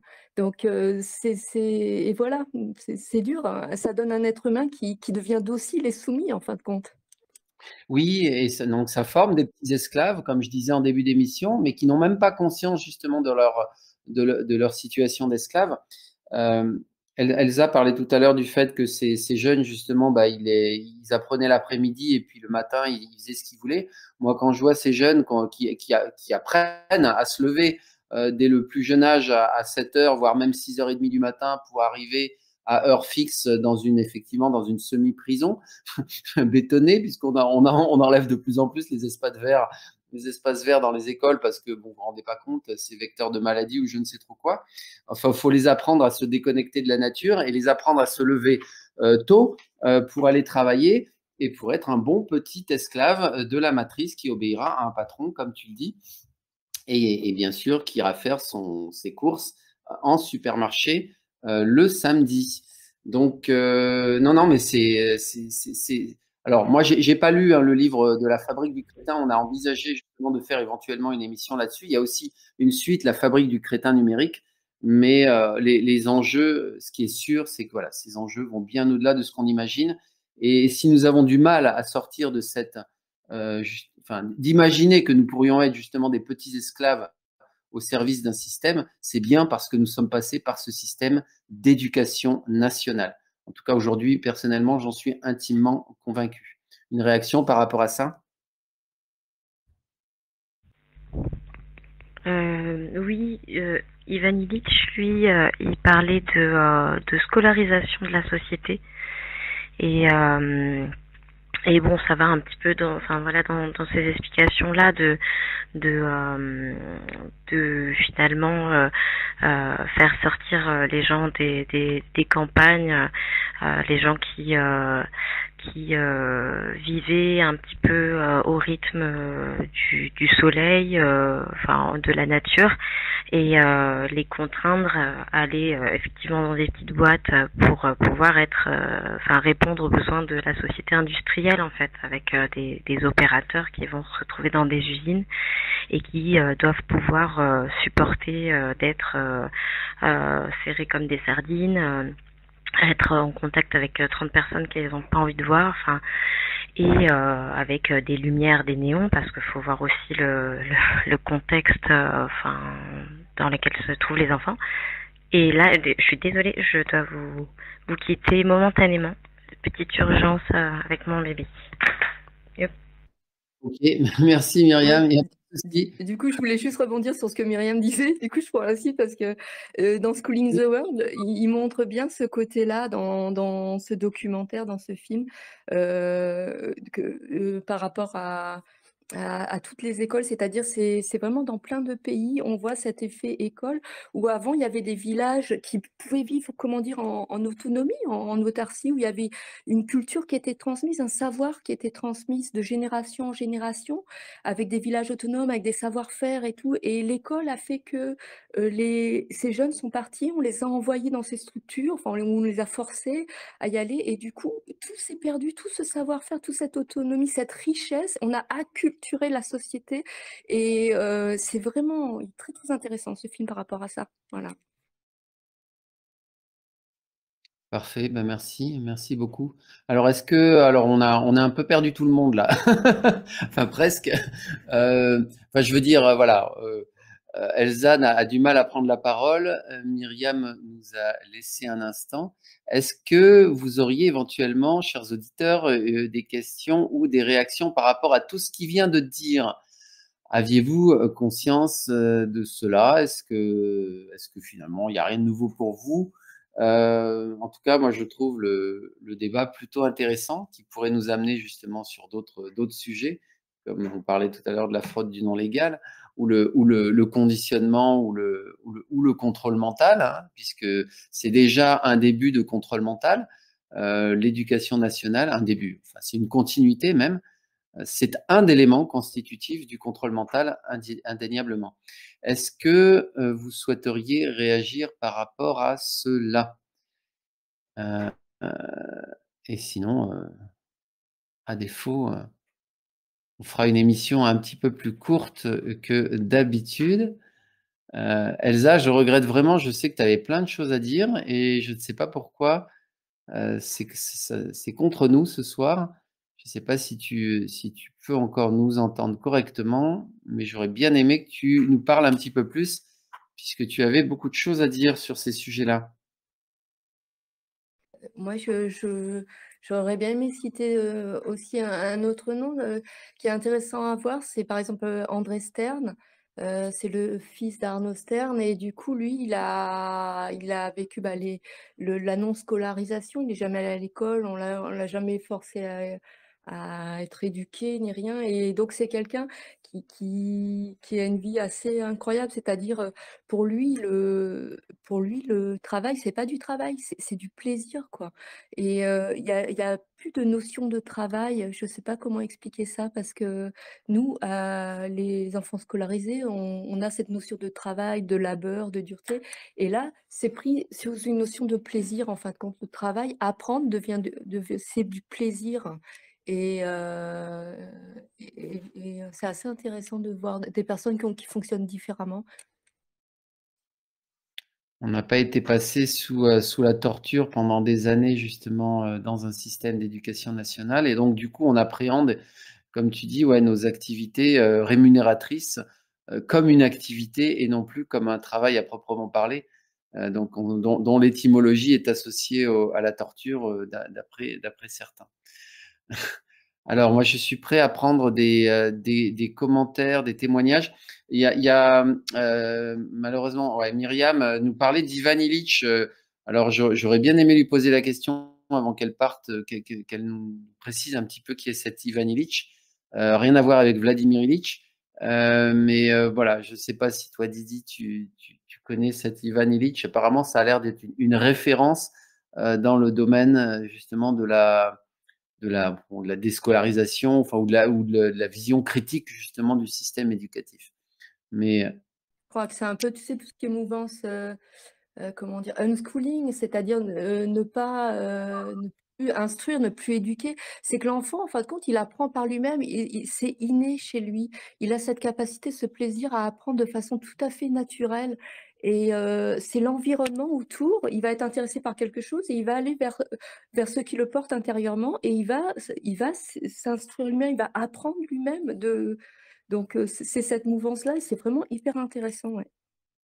oui, alors après, ça pourrait nous amener sur un autre sujet encore, qui est le sujet de l'écran et de l'image, la fascination des écrans et des images, parce que d'après ce que tu me dis là, moi, enfin voilà, bon, je ne sais pas si c'est un des effets de la scolarisation, mais un enfant qui revient de l'école, qu'est-ce qu'il fait? Il se jette sur un écran et il va pas avoir. Je ne vois pas dans les enfants qui sont autour de moi justement ce désir inné d'apprendre. Au contraire, alors voilà, c'est peut-être une conséquence aussi de la scolarisation, mais on a cet effet pervers aujourd'hui qui vient se surrajouter à l'éducation nationale, qui est l'effet des écrans et ces images omniprésentes. Je pense que l'enfant, il a été malheureusement massacré dès son plus jeune âge, hein, dès 3 ans, petit à petit, l'air de rien, tu vois. L'école a coupé cette capacité innée à apprendre par lui-même et cette joie d'apprendre par lui-même. Il a dû se conformer au groupe. C'est pas le moment de parler, c'est pas le lieu, c'est pas plein de petites brimades, l'air de rien, même si l'instit est gentil. Et en fin de compte, du coup, c'est très dur. C'est Très bien. Alors, je sais pas, Myriam, est-ce que tu es revenue? Sinon, Elsa, est-ce qu'on pourrait t'entendre à nouveau si c'était possible? Est-ce que ça marche là? Ah oui, là, ça marche. Ah, j'ai pris mon téléphone portable maintenant. Mais moi, je voulais revenir sur l'écran parce que on en... Juste mon expérience. Mes 3 enfants, ils ont accédé à l'ordinateur à l'âge de 3 ans. Ça les a intéressés tous les 3. À 3 ans, ils ont commencé à pianoter, à chercher par eux-mêmes. Ils avaient des jeux, tout ça. Et ils ont continué. Enfin, je leur ai jamais interdit d'y aller. Ils y allaient quand ils voulaient. et je pense pas qu'ils soient différents des autres. Bah, maintenant, ils aiment beaucoup l'ordinateur, je sais pas, pour moi, je sais pas si l'école est la conséquence de l'abus de l'ordinateur, je pense pas. Moi, je pense pas, hein. Enfin, par rapport à mon expérience, hein. En l'occurrence, ils étaient, enfin, dans ton cas, ils étaient déscolarisés. Donc, justement, il n'y avait pas, comment, enfin, je ne sais pas quel était le rapport à l'écran de tes enfants. Après, ça a pris une dimension supplémentaire avec les smartphones et les tablettes. Mais tes enfants, tu me disais ils ont autour de 30 ans, c'est ça aujourd'hui? Donc, Heu, ils ont pas vécu cette période des tablettes et des smartphones à gogo. non, c'est sûr, ils étaient déjà grands, mais non, ils ont 22, 24 et 26, mes enfants. Ah, Donc pardon. c'est un peu plus récent, mais si, l'ordinateur, tout petit, ils pouvaient y accéder et puis ensuite, bah, dès qu'ils maintenant, ils ont leur téléphone et tout, puis ils sont comme les autres, ils sont beaucoup dessus, comme moi aussi d'ailleurs. Je sais pas si on peut faire le rapprochement.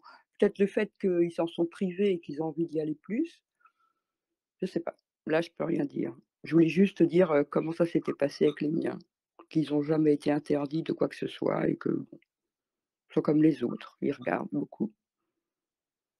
Et alors, tant qu'on te tient là, justement, est-ce qu'il y a, on a eu du mal un petit peu à te faire intervenir ce soir à cause des problèmes techniques, est-ce qu'il y a des choses que tu aurais aimé dire, que tu n'as pas pu dire jusqu'à présent sur ce sujet-là, puisqu'on arrive à 1h25 d'émission bientôt? Ouais, pas mal de choses, puis j'ai pas entendu grand-chose. Juste une petite réflexion, ben, qui m'est venue en parlant avec ma fille avant l'émission. C'est la crainte que j'avais de parler, de raconter un peu, l'aventure de l'école à la maison. C'est pas parce qu'il s'est passé pendant toute cette période, c'était fantastique, merveilleux, je regrette pas, c'était vraiment, super, hein. J'ai appris plein de choses aussi, c'était vraiment génial. Non, les craintes pour moi, c'est parce que je suis encore dans le milieu. C'est-à-dire quand j'ai repris le travail, on m'a proposé tout de suite d'entrer dans l'éducation nationale en tant qu'AESH, assistante d'enfants en situation de handicap, AVS à l'époque. Ça fait 7 ans maintenant et donc je suis encore là-dedans et je dois dire que, ben, des fois des fois, souvent, quand j'y vais, ben, j'ai l'impression d'aller, dans un goulag ou dans une je suis en maternelle, hein. Entrer en prison, d'aller faire le maton, quoi. Donc c'est parce que je suis encore dedans, quoi et que je vois à quel point ça se dégrade, ça s'arrange pas du tout, hein.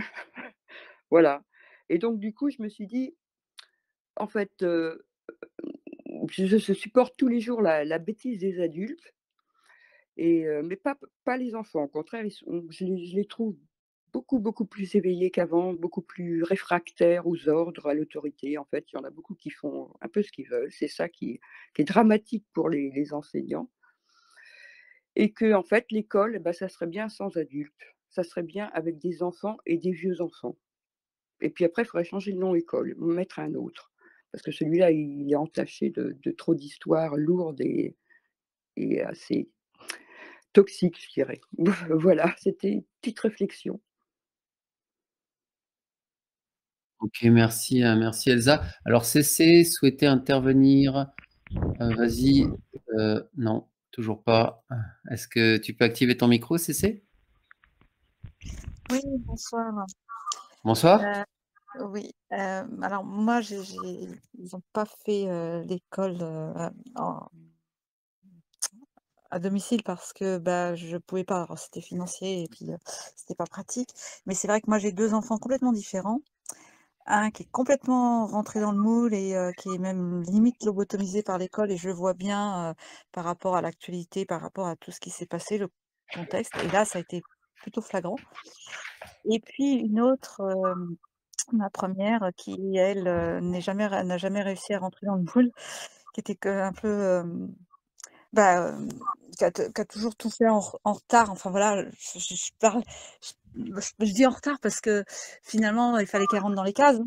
Faut qu'ils rentrent dans les cases les enfants et elle, elle rentrait pas dans les cases. Donc effectivement, elle a eu une AVS, ça a été très compliqué, des dossiers à n'en plus finir, des retards dans les décisions. Enfin je j'ai entendu Elsa parler de ça et franchement, c'est abominable, quoi. Quand un enfant ne rentre pas dans les cases ou euh, est un petit peu décalé, tout de suite, c'est le parcours du combattant pour les parents, pour lui aussi. Enfin bon, elle a fini quand même par réussir à faire à peu près un parcours un peu chaotique, mais bon, elle s'en sort. Mais si j'avais pu franchement faire l'instruction en famille, ouais, je l'aurais fait avec grand plaisir. Mais, mais je vois bien que l'école, là, ne, c'est vraiment, ils sont lobotomisés, quoi, les enfants. Enfin, moi, mon deuxième, il est rentré dans le cadre et puis il n'en sort pas, hein. Et tout ce qui est un petit peu, les actualités nouvelles ou en tous les cas, ce qui sort un peu de la médiatisation, classique, il veut pas en entendre parler, hein. Donc je pense qu'effectivement l'instruction en famille peut, il est important que ça se développe et que les parents en prennent conscience, quoi, pour les générations futures parce que Oui, mais en tout cas, les autorités publiques font tout pour que ça ne se développe pas, justement. C'était bien le sujet dont ouais. on parlait tout à l'heure. À propos de lobotomiser, moi, ça me fait penser à quelque chose. Pareil, ça peut nous amener sur un autre débat, mais je ne sais pas si vous vous rendez compte de l'effet délétère de l'école, par exemple, avec cette fameuse théorie du genre. Je suis sûr que vous connaissez autour de vous des enfants qui sont impactés par cela.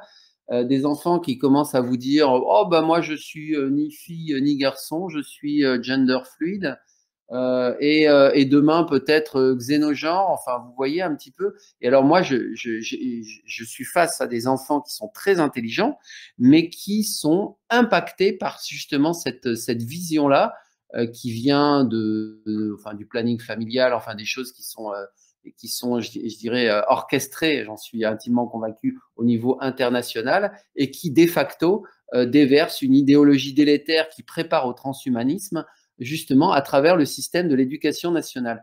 Est-ce que vous auriez un avis sur cette question? Mais c'est encore une fois, c'est un sujet connexe, mais assez intéressant malgré tout, parce que moi, là, je vois vraiment un effet délétère de l'éducation nationale sous cet aspect-là, la théorie du genre. Est-ce que Myriam est revenue? Vas-y. Non?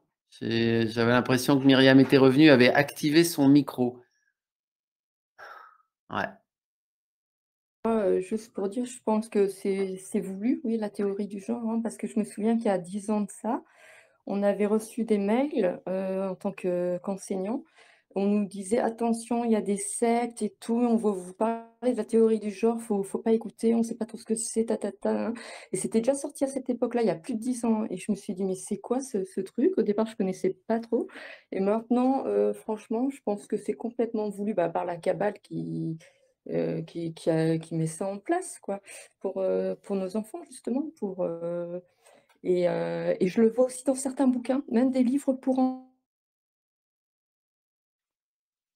Ah, on t'entend plus. Alors après, c'est pas forcément. Enfin, je pense qu'on fait pas des cours sur la théorie du genre à l'école, mais c'est tout l'environnement dans lequel les enfants sont baignés.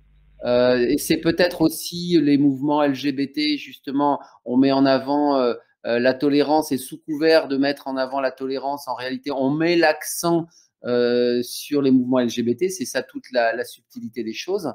Et par voie de conséquence, on en arrive justement à ces idéologies sur la théorie du genre. On t'a un petit peu perdu, Didi, je ne sais pas pourquoi. Oui, excuse-moi, oui, je sais pas ce qui s'est passé. Et ben, tu sais, comment dire, ça se fait de manière insigneuse. C'est-à-dire, là, par exemple, moi, j'ai vu un livre pour enfants qui est donné aux enfants, un livre genre album de jeunesse où on explique la sexualité, qui est très, très bien fait, financé par l'UNESCO et tout. Le truc, franchement, super, le bouquin. Et sauf qu'à un moment donné, il y a une page, moi, je me suis dit, je vais la déchirer ou je vais la coller et tout. Il y a un truc sur la théorie des genres. Donc, une petite page, l'air de rien. Donc, il y a plusieurs genres. Il n'y a pas que hommes, femmes. Non, non, il y a plusieurs genres. Donc, voilà, il y a l'air de rien, de manière insigneuse. C'est pas vraiment enseigné, mais c'est glissé, quoi. Oui, on sent un consentement implicite sur ces aspects-là. Oui, vas-y, Myriam. Oui, enfin moi de toute façon je pense que c'est à tous les niveaux comme tu disais, enfin la théorie du genre, la vaccination et au programme aussi.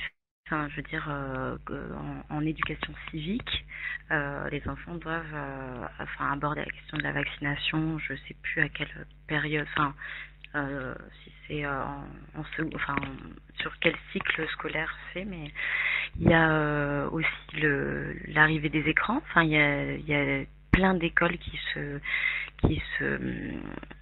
qui s'équipent d'écrans, même dans les maternelles, enfin, ou dans les écoles primaires. Et puis pour la théorie du genre, j'ai entendu récemment, alors c'était pas en France, hein, mais je pense que, enfin, ça doit exister aussi, le témoignage d'une femme qui disait que les enfants pouvaient venir déguisés en chat et puis jouer le chat toute la journée et pouvaient même réclamer d'avoir une litière. Enfin, il y a des trucs qui sont complètement délirants en fait, qui se mettent en place. Peut-être que c'est pas encore trop visible chez nous, mais enfin ouais, j'avais entendu, ça venait du Canada, ça, enfin un témoignage du Canada. Et évidemment que enfin l'école elle est là pour mettre la confusion et pour être dans des pertes de repères totales, bien qu'elle s'en défende en disant que l'école est le garant de tous les repères. Enfin, il y a une perte totale de repères et d'identité, quoi. Enfin, il y a quelque chose enfin, de flagrant qui va vers un transhumanisme, que ce soit pour le genre ou que ce soit pour enfin, la pensée unique, en fait. On a plus la possibilité de penser. Et je vais juste revenir parce que j'ai en tête une amie qui m'a parlé de l'inspection académique d'une enfant qui était au collège, qui cette année a été inspectée et pendant l'inspection, il lui a été demandé si ses parents une mise en situation, si tes parents te disent que il faut pas aller voter parce que ça ne sert à rien et parce que on sait déjà qui est-ce qui va être au gouvernement, qu'est-ce que tu réponds? Voilà, donc ça c'est, enfin, je voulais aussi revenir là-dessus. Effectivement, il y a quand même quelque chose qui va vraiment vers la robotisation des êtres humains et dont le corps enseignant voudrait se substituer en fait. Enfin, à,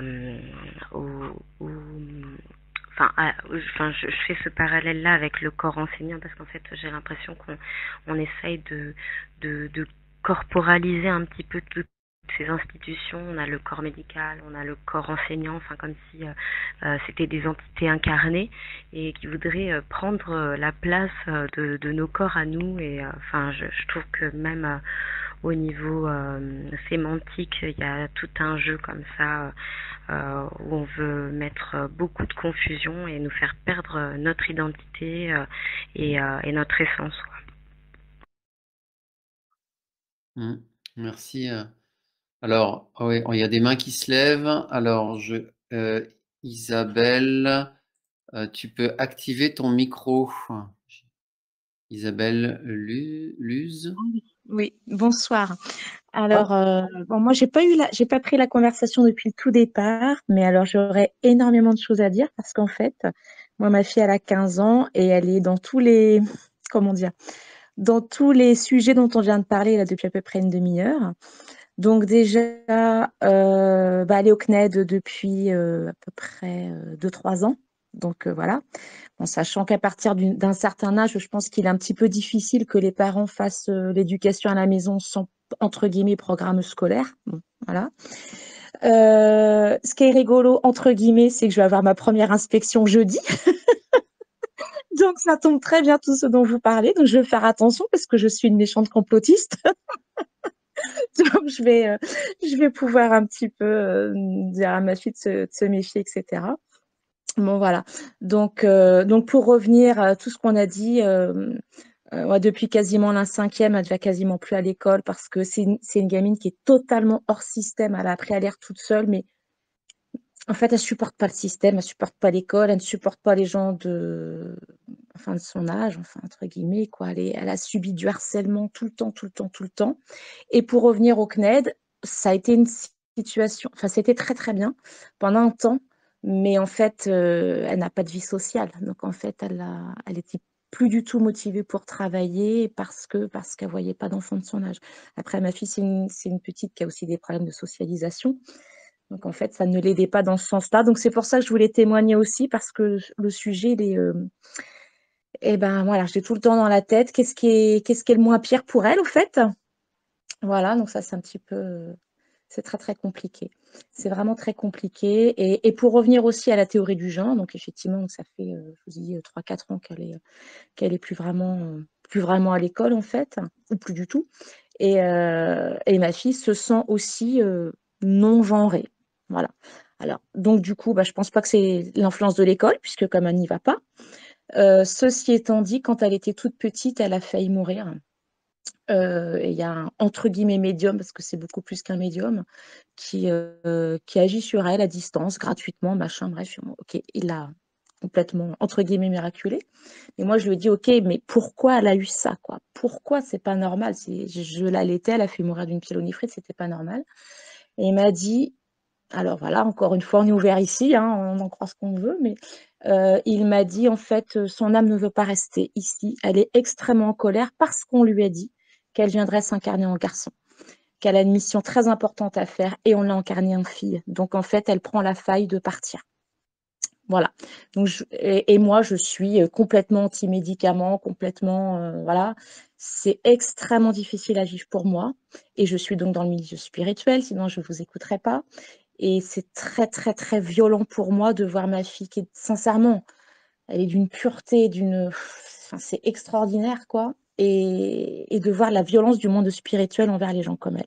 C'est pour ça que je me permets voilà, vous me donnez la parole et je vous remercie de témoigner là-dedans. Et elle, en fait, elle me dit: «Mais maman, je n'ai pas à savoir si je suis un garçon ou une fille, je suis une âme». Voilà. Donc je me fais voilà, son porte-parole aujourd'hui, et juste pour dire: ce n'est pas l'école. Voilà. Donc c'était mon petit témoignage. Ah oui, mais c'est très intéressant parce que justement, moi j'étais prêt à dire, d'ailleurs, donc finalement à tort, Mmh. que la théorie du genre infestait beaucoup plus les esprits des enfants de l'éducation nationale, plus que ceux qui Mmh. sont dans l'institution familiale. Mais voilà, tu nous apportes un contre-exemple, donc c'est très Mmh. intéressant. Et ce qui prouve que ce contrôle mental, en fait, et bien sûr, il va bien au-delà de l'éducation nationale, il passe à travers les médias, à travers les films, les séries, les revues, etc., etc., tout ce qu'on voit sur TikTok et compagnie, on sait que de toute façon, c'est distillé via tout un tas de médias. Donc, c'est très intéressant ton témoignage. J'ai pas bien compris l'allusion que tu as faite par rapport à la violence du milieu spirituel. Ouais. Parce que en fait, moi, je suis sur beaucoup de groupes spirituels et en fait, le problème, c'est que je suis au courant que les satanistes sont souvent trans, mais malheureusement, il faut pas faire l'amalgame inverse. C'est pas parce qu'on est trans qu'on est satanique. Même si peut-être effectivement, elle a été attaquée, je sais pas, au moment de la conception, enfin, je sais pas comment ça se passe exactement. Moi, je veux bien qu'à la base, il y ait effectivement une attaque de l'ombre, mais n'empêche qu'elle est incarnée dans ce corps-là. Et c'est vraiment une gamine. Alors, elle avait énormément de dons aussi, toute petite. Elle les a rejetés à l'âge de 2 ans déjà. Elle a toute sa mémoire là-dessus. Bon, voilà. Donc, moi, je ne sais pas ce qu'elle va devenir, évidemment. Bon, on m'a toujours dit que ses dons allaient revenir, mais parce qu'en fait, elle est extrêmement en colère. Elle est très, très, très, très colère de tout ce qui se passe dans le monde, de tout, de plein de choses. Bon, voilà, je sais pas, mais pour dire oui, c'est le monde spirituel qui amalgame voilà, tout ce milieu-là, transgenre, etc., avec satanisme. C'est pour ça que pour moi, c'est très, très difficile à vivre. Voilà. Ok.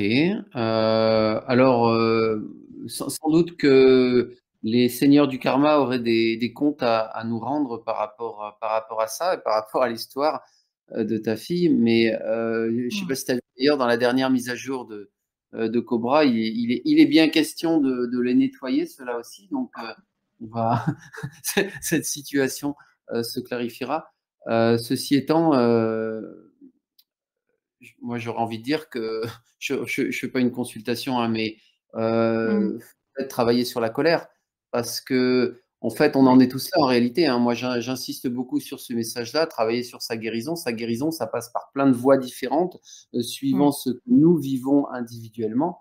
Mais peut-être qu'avec une compréhension justement plus profonde du monde, peut-être que ça peut être intéressant de travailler sur sa colère pour nous amener à voir justement le monde différemment, parce que en fait, on est tous quelque part, hein, avec la vision qu'on a justement d'un monde matriciel, on est tous à subir des choses que nous ne désirons pas et qui nous ont été imposées par les seigneurs du karma, etc., qui nous ont mis dans des incarnations bancales et qui nous ont amoindris, qui nous ont mutilés, etc., sur différents plans.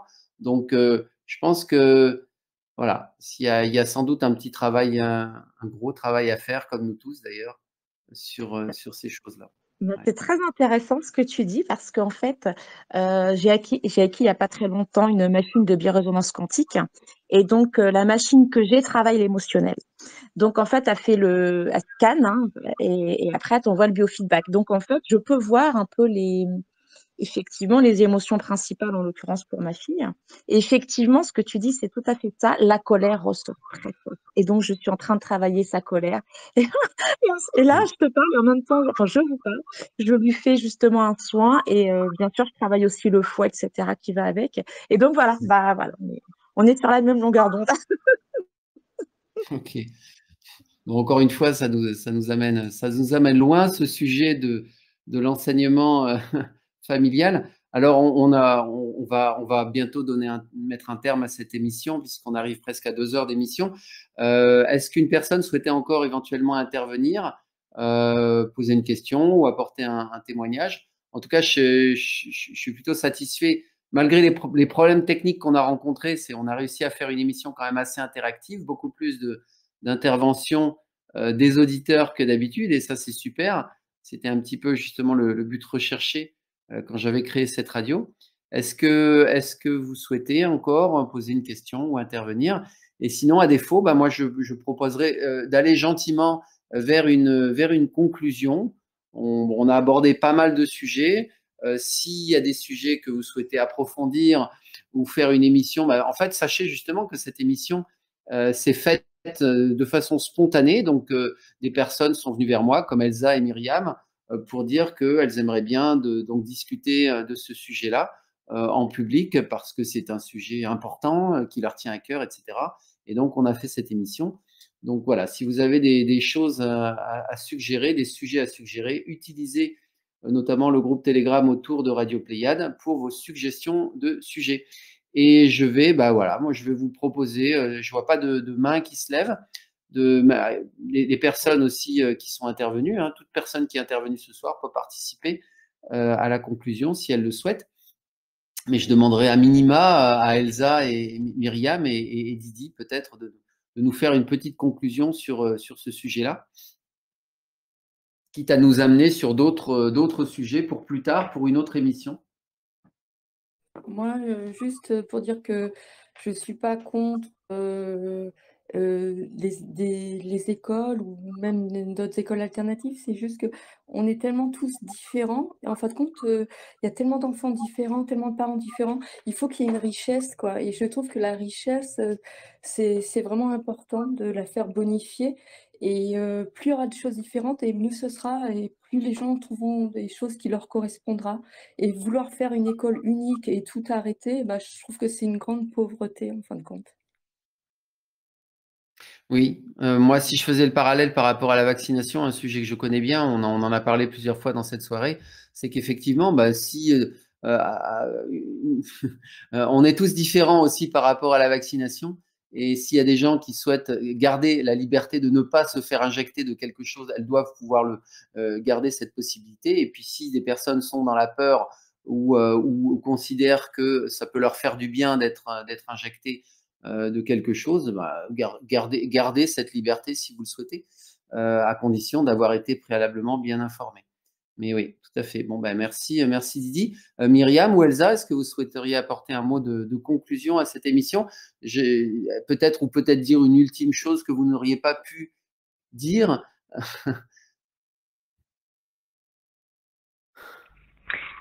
Moi, je terminerai bien sur une vision que j'ai après événement. Pour moi, l'école, c'est quelque chose qui arrive à sa fin, dans le sens où je crois qu'Elsa voulait en parler à un moment donné, mais peut-être que c'était un peu compliqué avec les problèmes techniques, mais il y a quand même quelque chose qui est encore véhiculé à l'école, et qui est un des fondamentaux, c'est l'autorité d'un être sur les autres, en fait. Et du coup, la perte totale de souveraineté, il y a cette notion-là, et je trouve que à partir du moment où on sait qu'on est souverain et qu'on est chacun doué de compétences, en fait, les compétences, elles peuvent être mises à disposition sans rapport d'âge, de classe sociale, voilà. Finalement, on s'instruit les uns par les autres, et c'est quelque chose qu'on voit dans les sociétés plus traditionnelles où finalement, les enfants participent à la vie de la communauté, aux tâches, et aux gestes du quotidien de la communauté, tout en gardant leur vie d'enfant, leur jeu d'enfant, leurs espaces d'enfants. Mais il y a un mélange en fait des transgénérationnels où chacun apporte, les plus jeunes apportent leur force aux plus anciens, les anciens ils apportent une forme de sagesse, et de vouloir cloisonner, c'est une véritable hérésie, c'est complètement contre-naturel. On est tous faits pour pour vivre ensemble, et pas pour aller travailler, séparer nos vies professionnelles, nos vies familiales.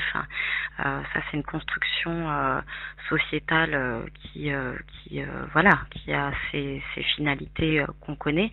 Mais moi je crois que l'école est vouée à ne plus exister, et je le souhaite de tout mon cœur, parce que je souhaite juste qu'on puisse vivre, et vivre avec nos compétences à partager, nos personnalités, nos savoirs à partager, sans se soucier de qui ça vient, enfant, ancien ou ado, peu importe. Voilà. Pour moi, c'est là-dessus que j'ai envie de terminer. Une société sans école. Voilà. Merci beaucoup, Myriam, pour cette conclusion. Elsa, éventuellement? Oui, moi je suis d'accord avec Myriam. L'école telle qu'elle est actuellement, je pense qu'il faut tout détruire. Enfin, il n'y a pas grand-chose à y garder. Et que on n'a pas pu aborder les écoles alternatives, parce que je me suis renseignée, puis je suis allée voir ce qu'on appelle les écoles démocratiques. C'est intéressant ce concept-là. Ça vient aussi de l'école libre Libre Enfant de Summerhill. On n'a pas parlé aussi de cette expérience anglaise où les enfants sont accueillis dans une école. Enfin, pour Summerhill, c'était un pensionnat. C'était surtout les enfants qui gênaient le système éducatif normal.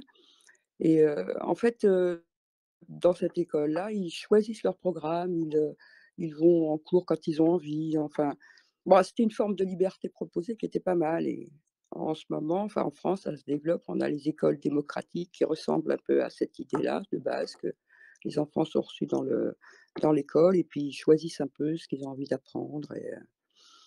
Et un autre aspect aussi qu'on n'a pas pu aborder, bon, on ne peut pas tout aborder, c'est le problème de la domination adulte, en fait. Le problème qui se pose, c'est comment on considère les enfants, comment on les voit, quoi. Est-ce qu'on les respecte? Cette soumission, domination, je crois que c'est ça qu'il faut remettre en cause, hein. Au-delà même des adultes par rapport aux enfants, hein. Toute la société, au travail, tout ça, il y a toujours cette hiérarchie, toujours cette domination. C'est ça je pense qu'il faut travailler avant tout. Voilà. Oui, tu parles de l'expérience de Summerhill, elle est intéressante. C'est vrai que c'est dommage qu'on n'ait pas pu en parler un petit peu plus, mais enfin voilà, on pourra très bien refaire une émission, pourquoi pas. En fait, c'est une école où finalement où les enfants sont libres d'aller en cours ou de ne pas y aller. C'est-à-dire, hein, c'est ça. Donc, il y a des cours qui sont proposés, comme on proposerait un menu, et les enfants sont libres d'y aller ou de ne pas y aller, de préférer jouer dehors, de faire de la balançoire ou quoi que ce soit. C'est vraiment, enfin, c'est assez étonnant quand même comme concept. Et il y a aussi le concept de démocratie, enfin, voilà, participative, qui est central aussi dans les écoles de Summerhill, c'est-à-dire que une personne, une voix en fait. C'est-à-dire que pour l'établissement de règles de vie commune, elles se font, elles se décident donc tous ensemble, et les adultes ont le même poids dans la balance que les enfants. D'accord. Bon, voilà. Bon, encore beaucoup de sujets dont on aurait pu parler. Bon, désolé. Moi, j'aurais envie de dire justement, pour aller aussi dans le même sens que toi, Myriam, hein, par rapport à une vision post-événement, c'est que, en fait, ce qui va se passer, c'est qu'il va y avoir un réenchantement global du monde. Aujourd'hui, nos enfants, et puis enfin, les adultes aussi, hein, mais nous sommes globalement désenchantés, hein, vu comment la Terre tourne actuellement, menée par une bande de psychopathes. Le monde sera réenchanté avec l'événement. De nouvelles technologies seront disponibles. On ne nous mentira plus obstinément, mais on accédera à la vérité et à la divulgation. On accédera justement à ces contacts galactiques. Et je pense que tout le monde devrait retrouver le goût de la vie et de la connaissance et de l'apprentissage. On va s'ouvrir sur une société galactique où il va y avoir des choses extraordinaires à découvrir. Et ce réenchantement du monde ferait que tout le monde aura envie d'apprendre, aura une soif d'apprendre extraordinaire sans avoir besoin de passer par les bancs de l'école. Voilà. Donc, en tout cas, merci beaucoup à vous pour cette émission. Je peux vous annoncer, une fois n'est pas coutume, les sujets de nos 3 prochaines émissions, figurez-vous. Donc, lundi prochain, donc le 6 mars, nous allons parler de Crop Circle. Et oui, on n'en avait pas encore parlé sur Radio Pléiade, et pourtant, c'est un sujet justement qui nous connecte avec les galactiques. Et donc, on a une personne que vous ne connaissez probablement pas, mais qui a beaucoup étudié le sujet, notamment sur un angle beaucoup plus spirituel que mathématique ou géométrique, qui viendra nous raconter son expérience justement in situ sur les crop circles. Donc, c'est une émission à ne pas manquer. Le 13 mars, c'est le retour de Revue Citoyenne. On avait fait une émission avec eux. Donc, c'est une équipe qui travaille justement sur d'autres aspects de réinformation et d'information juste, et où on va parler justement du personnage d'Edward Snowden, qui semble avoir été un chantre de la vérité et de la divulgation finalement à travers le travail qu'il a fait, mais qui pose question malgré tout par rapport à certains dénis qu'il a sur les événements du 11 septembre ou l'existence même des ovnis. Donc, on fera une petite analyse justement de l'histoire et de la personne d'Edward Snowden avec Revue Citoyenne le 13 mars. Et le 20 mars, eh bien, nous allons avoir une petite équipe, cette fois-ci beaucoup plus centrée sur Cobra, et notamment Pierre Wingmakers qui nous présentera en fait le travail qu'il a fait, un document de compilation, donc qu'il appelle le portail de lumière, sur près de 13 ans du blog de Cobra, sur la vision, cette vision du monde en fait de néognostique post-moderne que nous avons accepté, finalement assimilé à travers le personnage de Cobra. Et donc là, on sera une petite table ronde aussi pour parler de ce travail de synthèse sur le blog de Cobra. Donc voilà, 3 prochaines émissions sur des thématiques très différentes. Un grand merci à vous pour votre participation, pour votre fidélité. Et je stoppe l'enregistrement de ce pas et je vous donne rendez-vous donc lundi prochain sur le sujet des crop circles. À bientôt, merci beaucoup.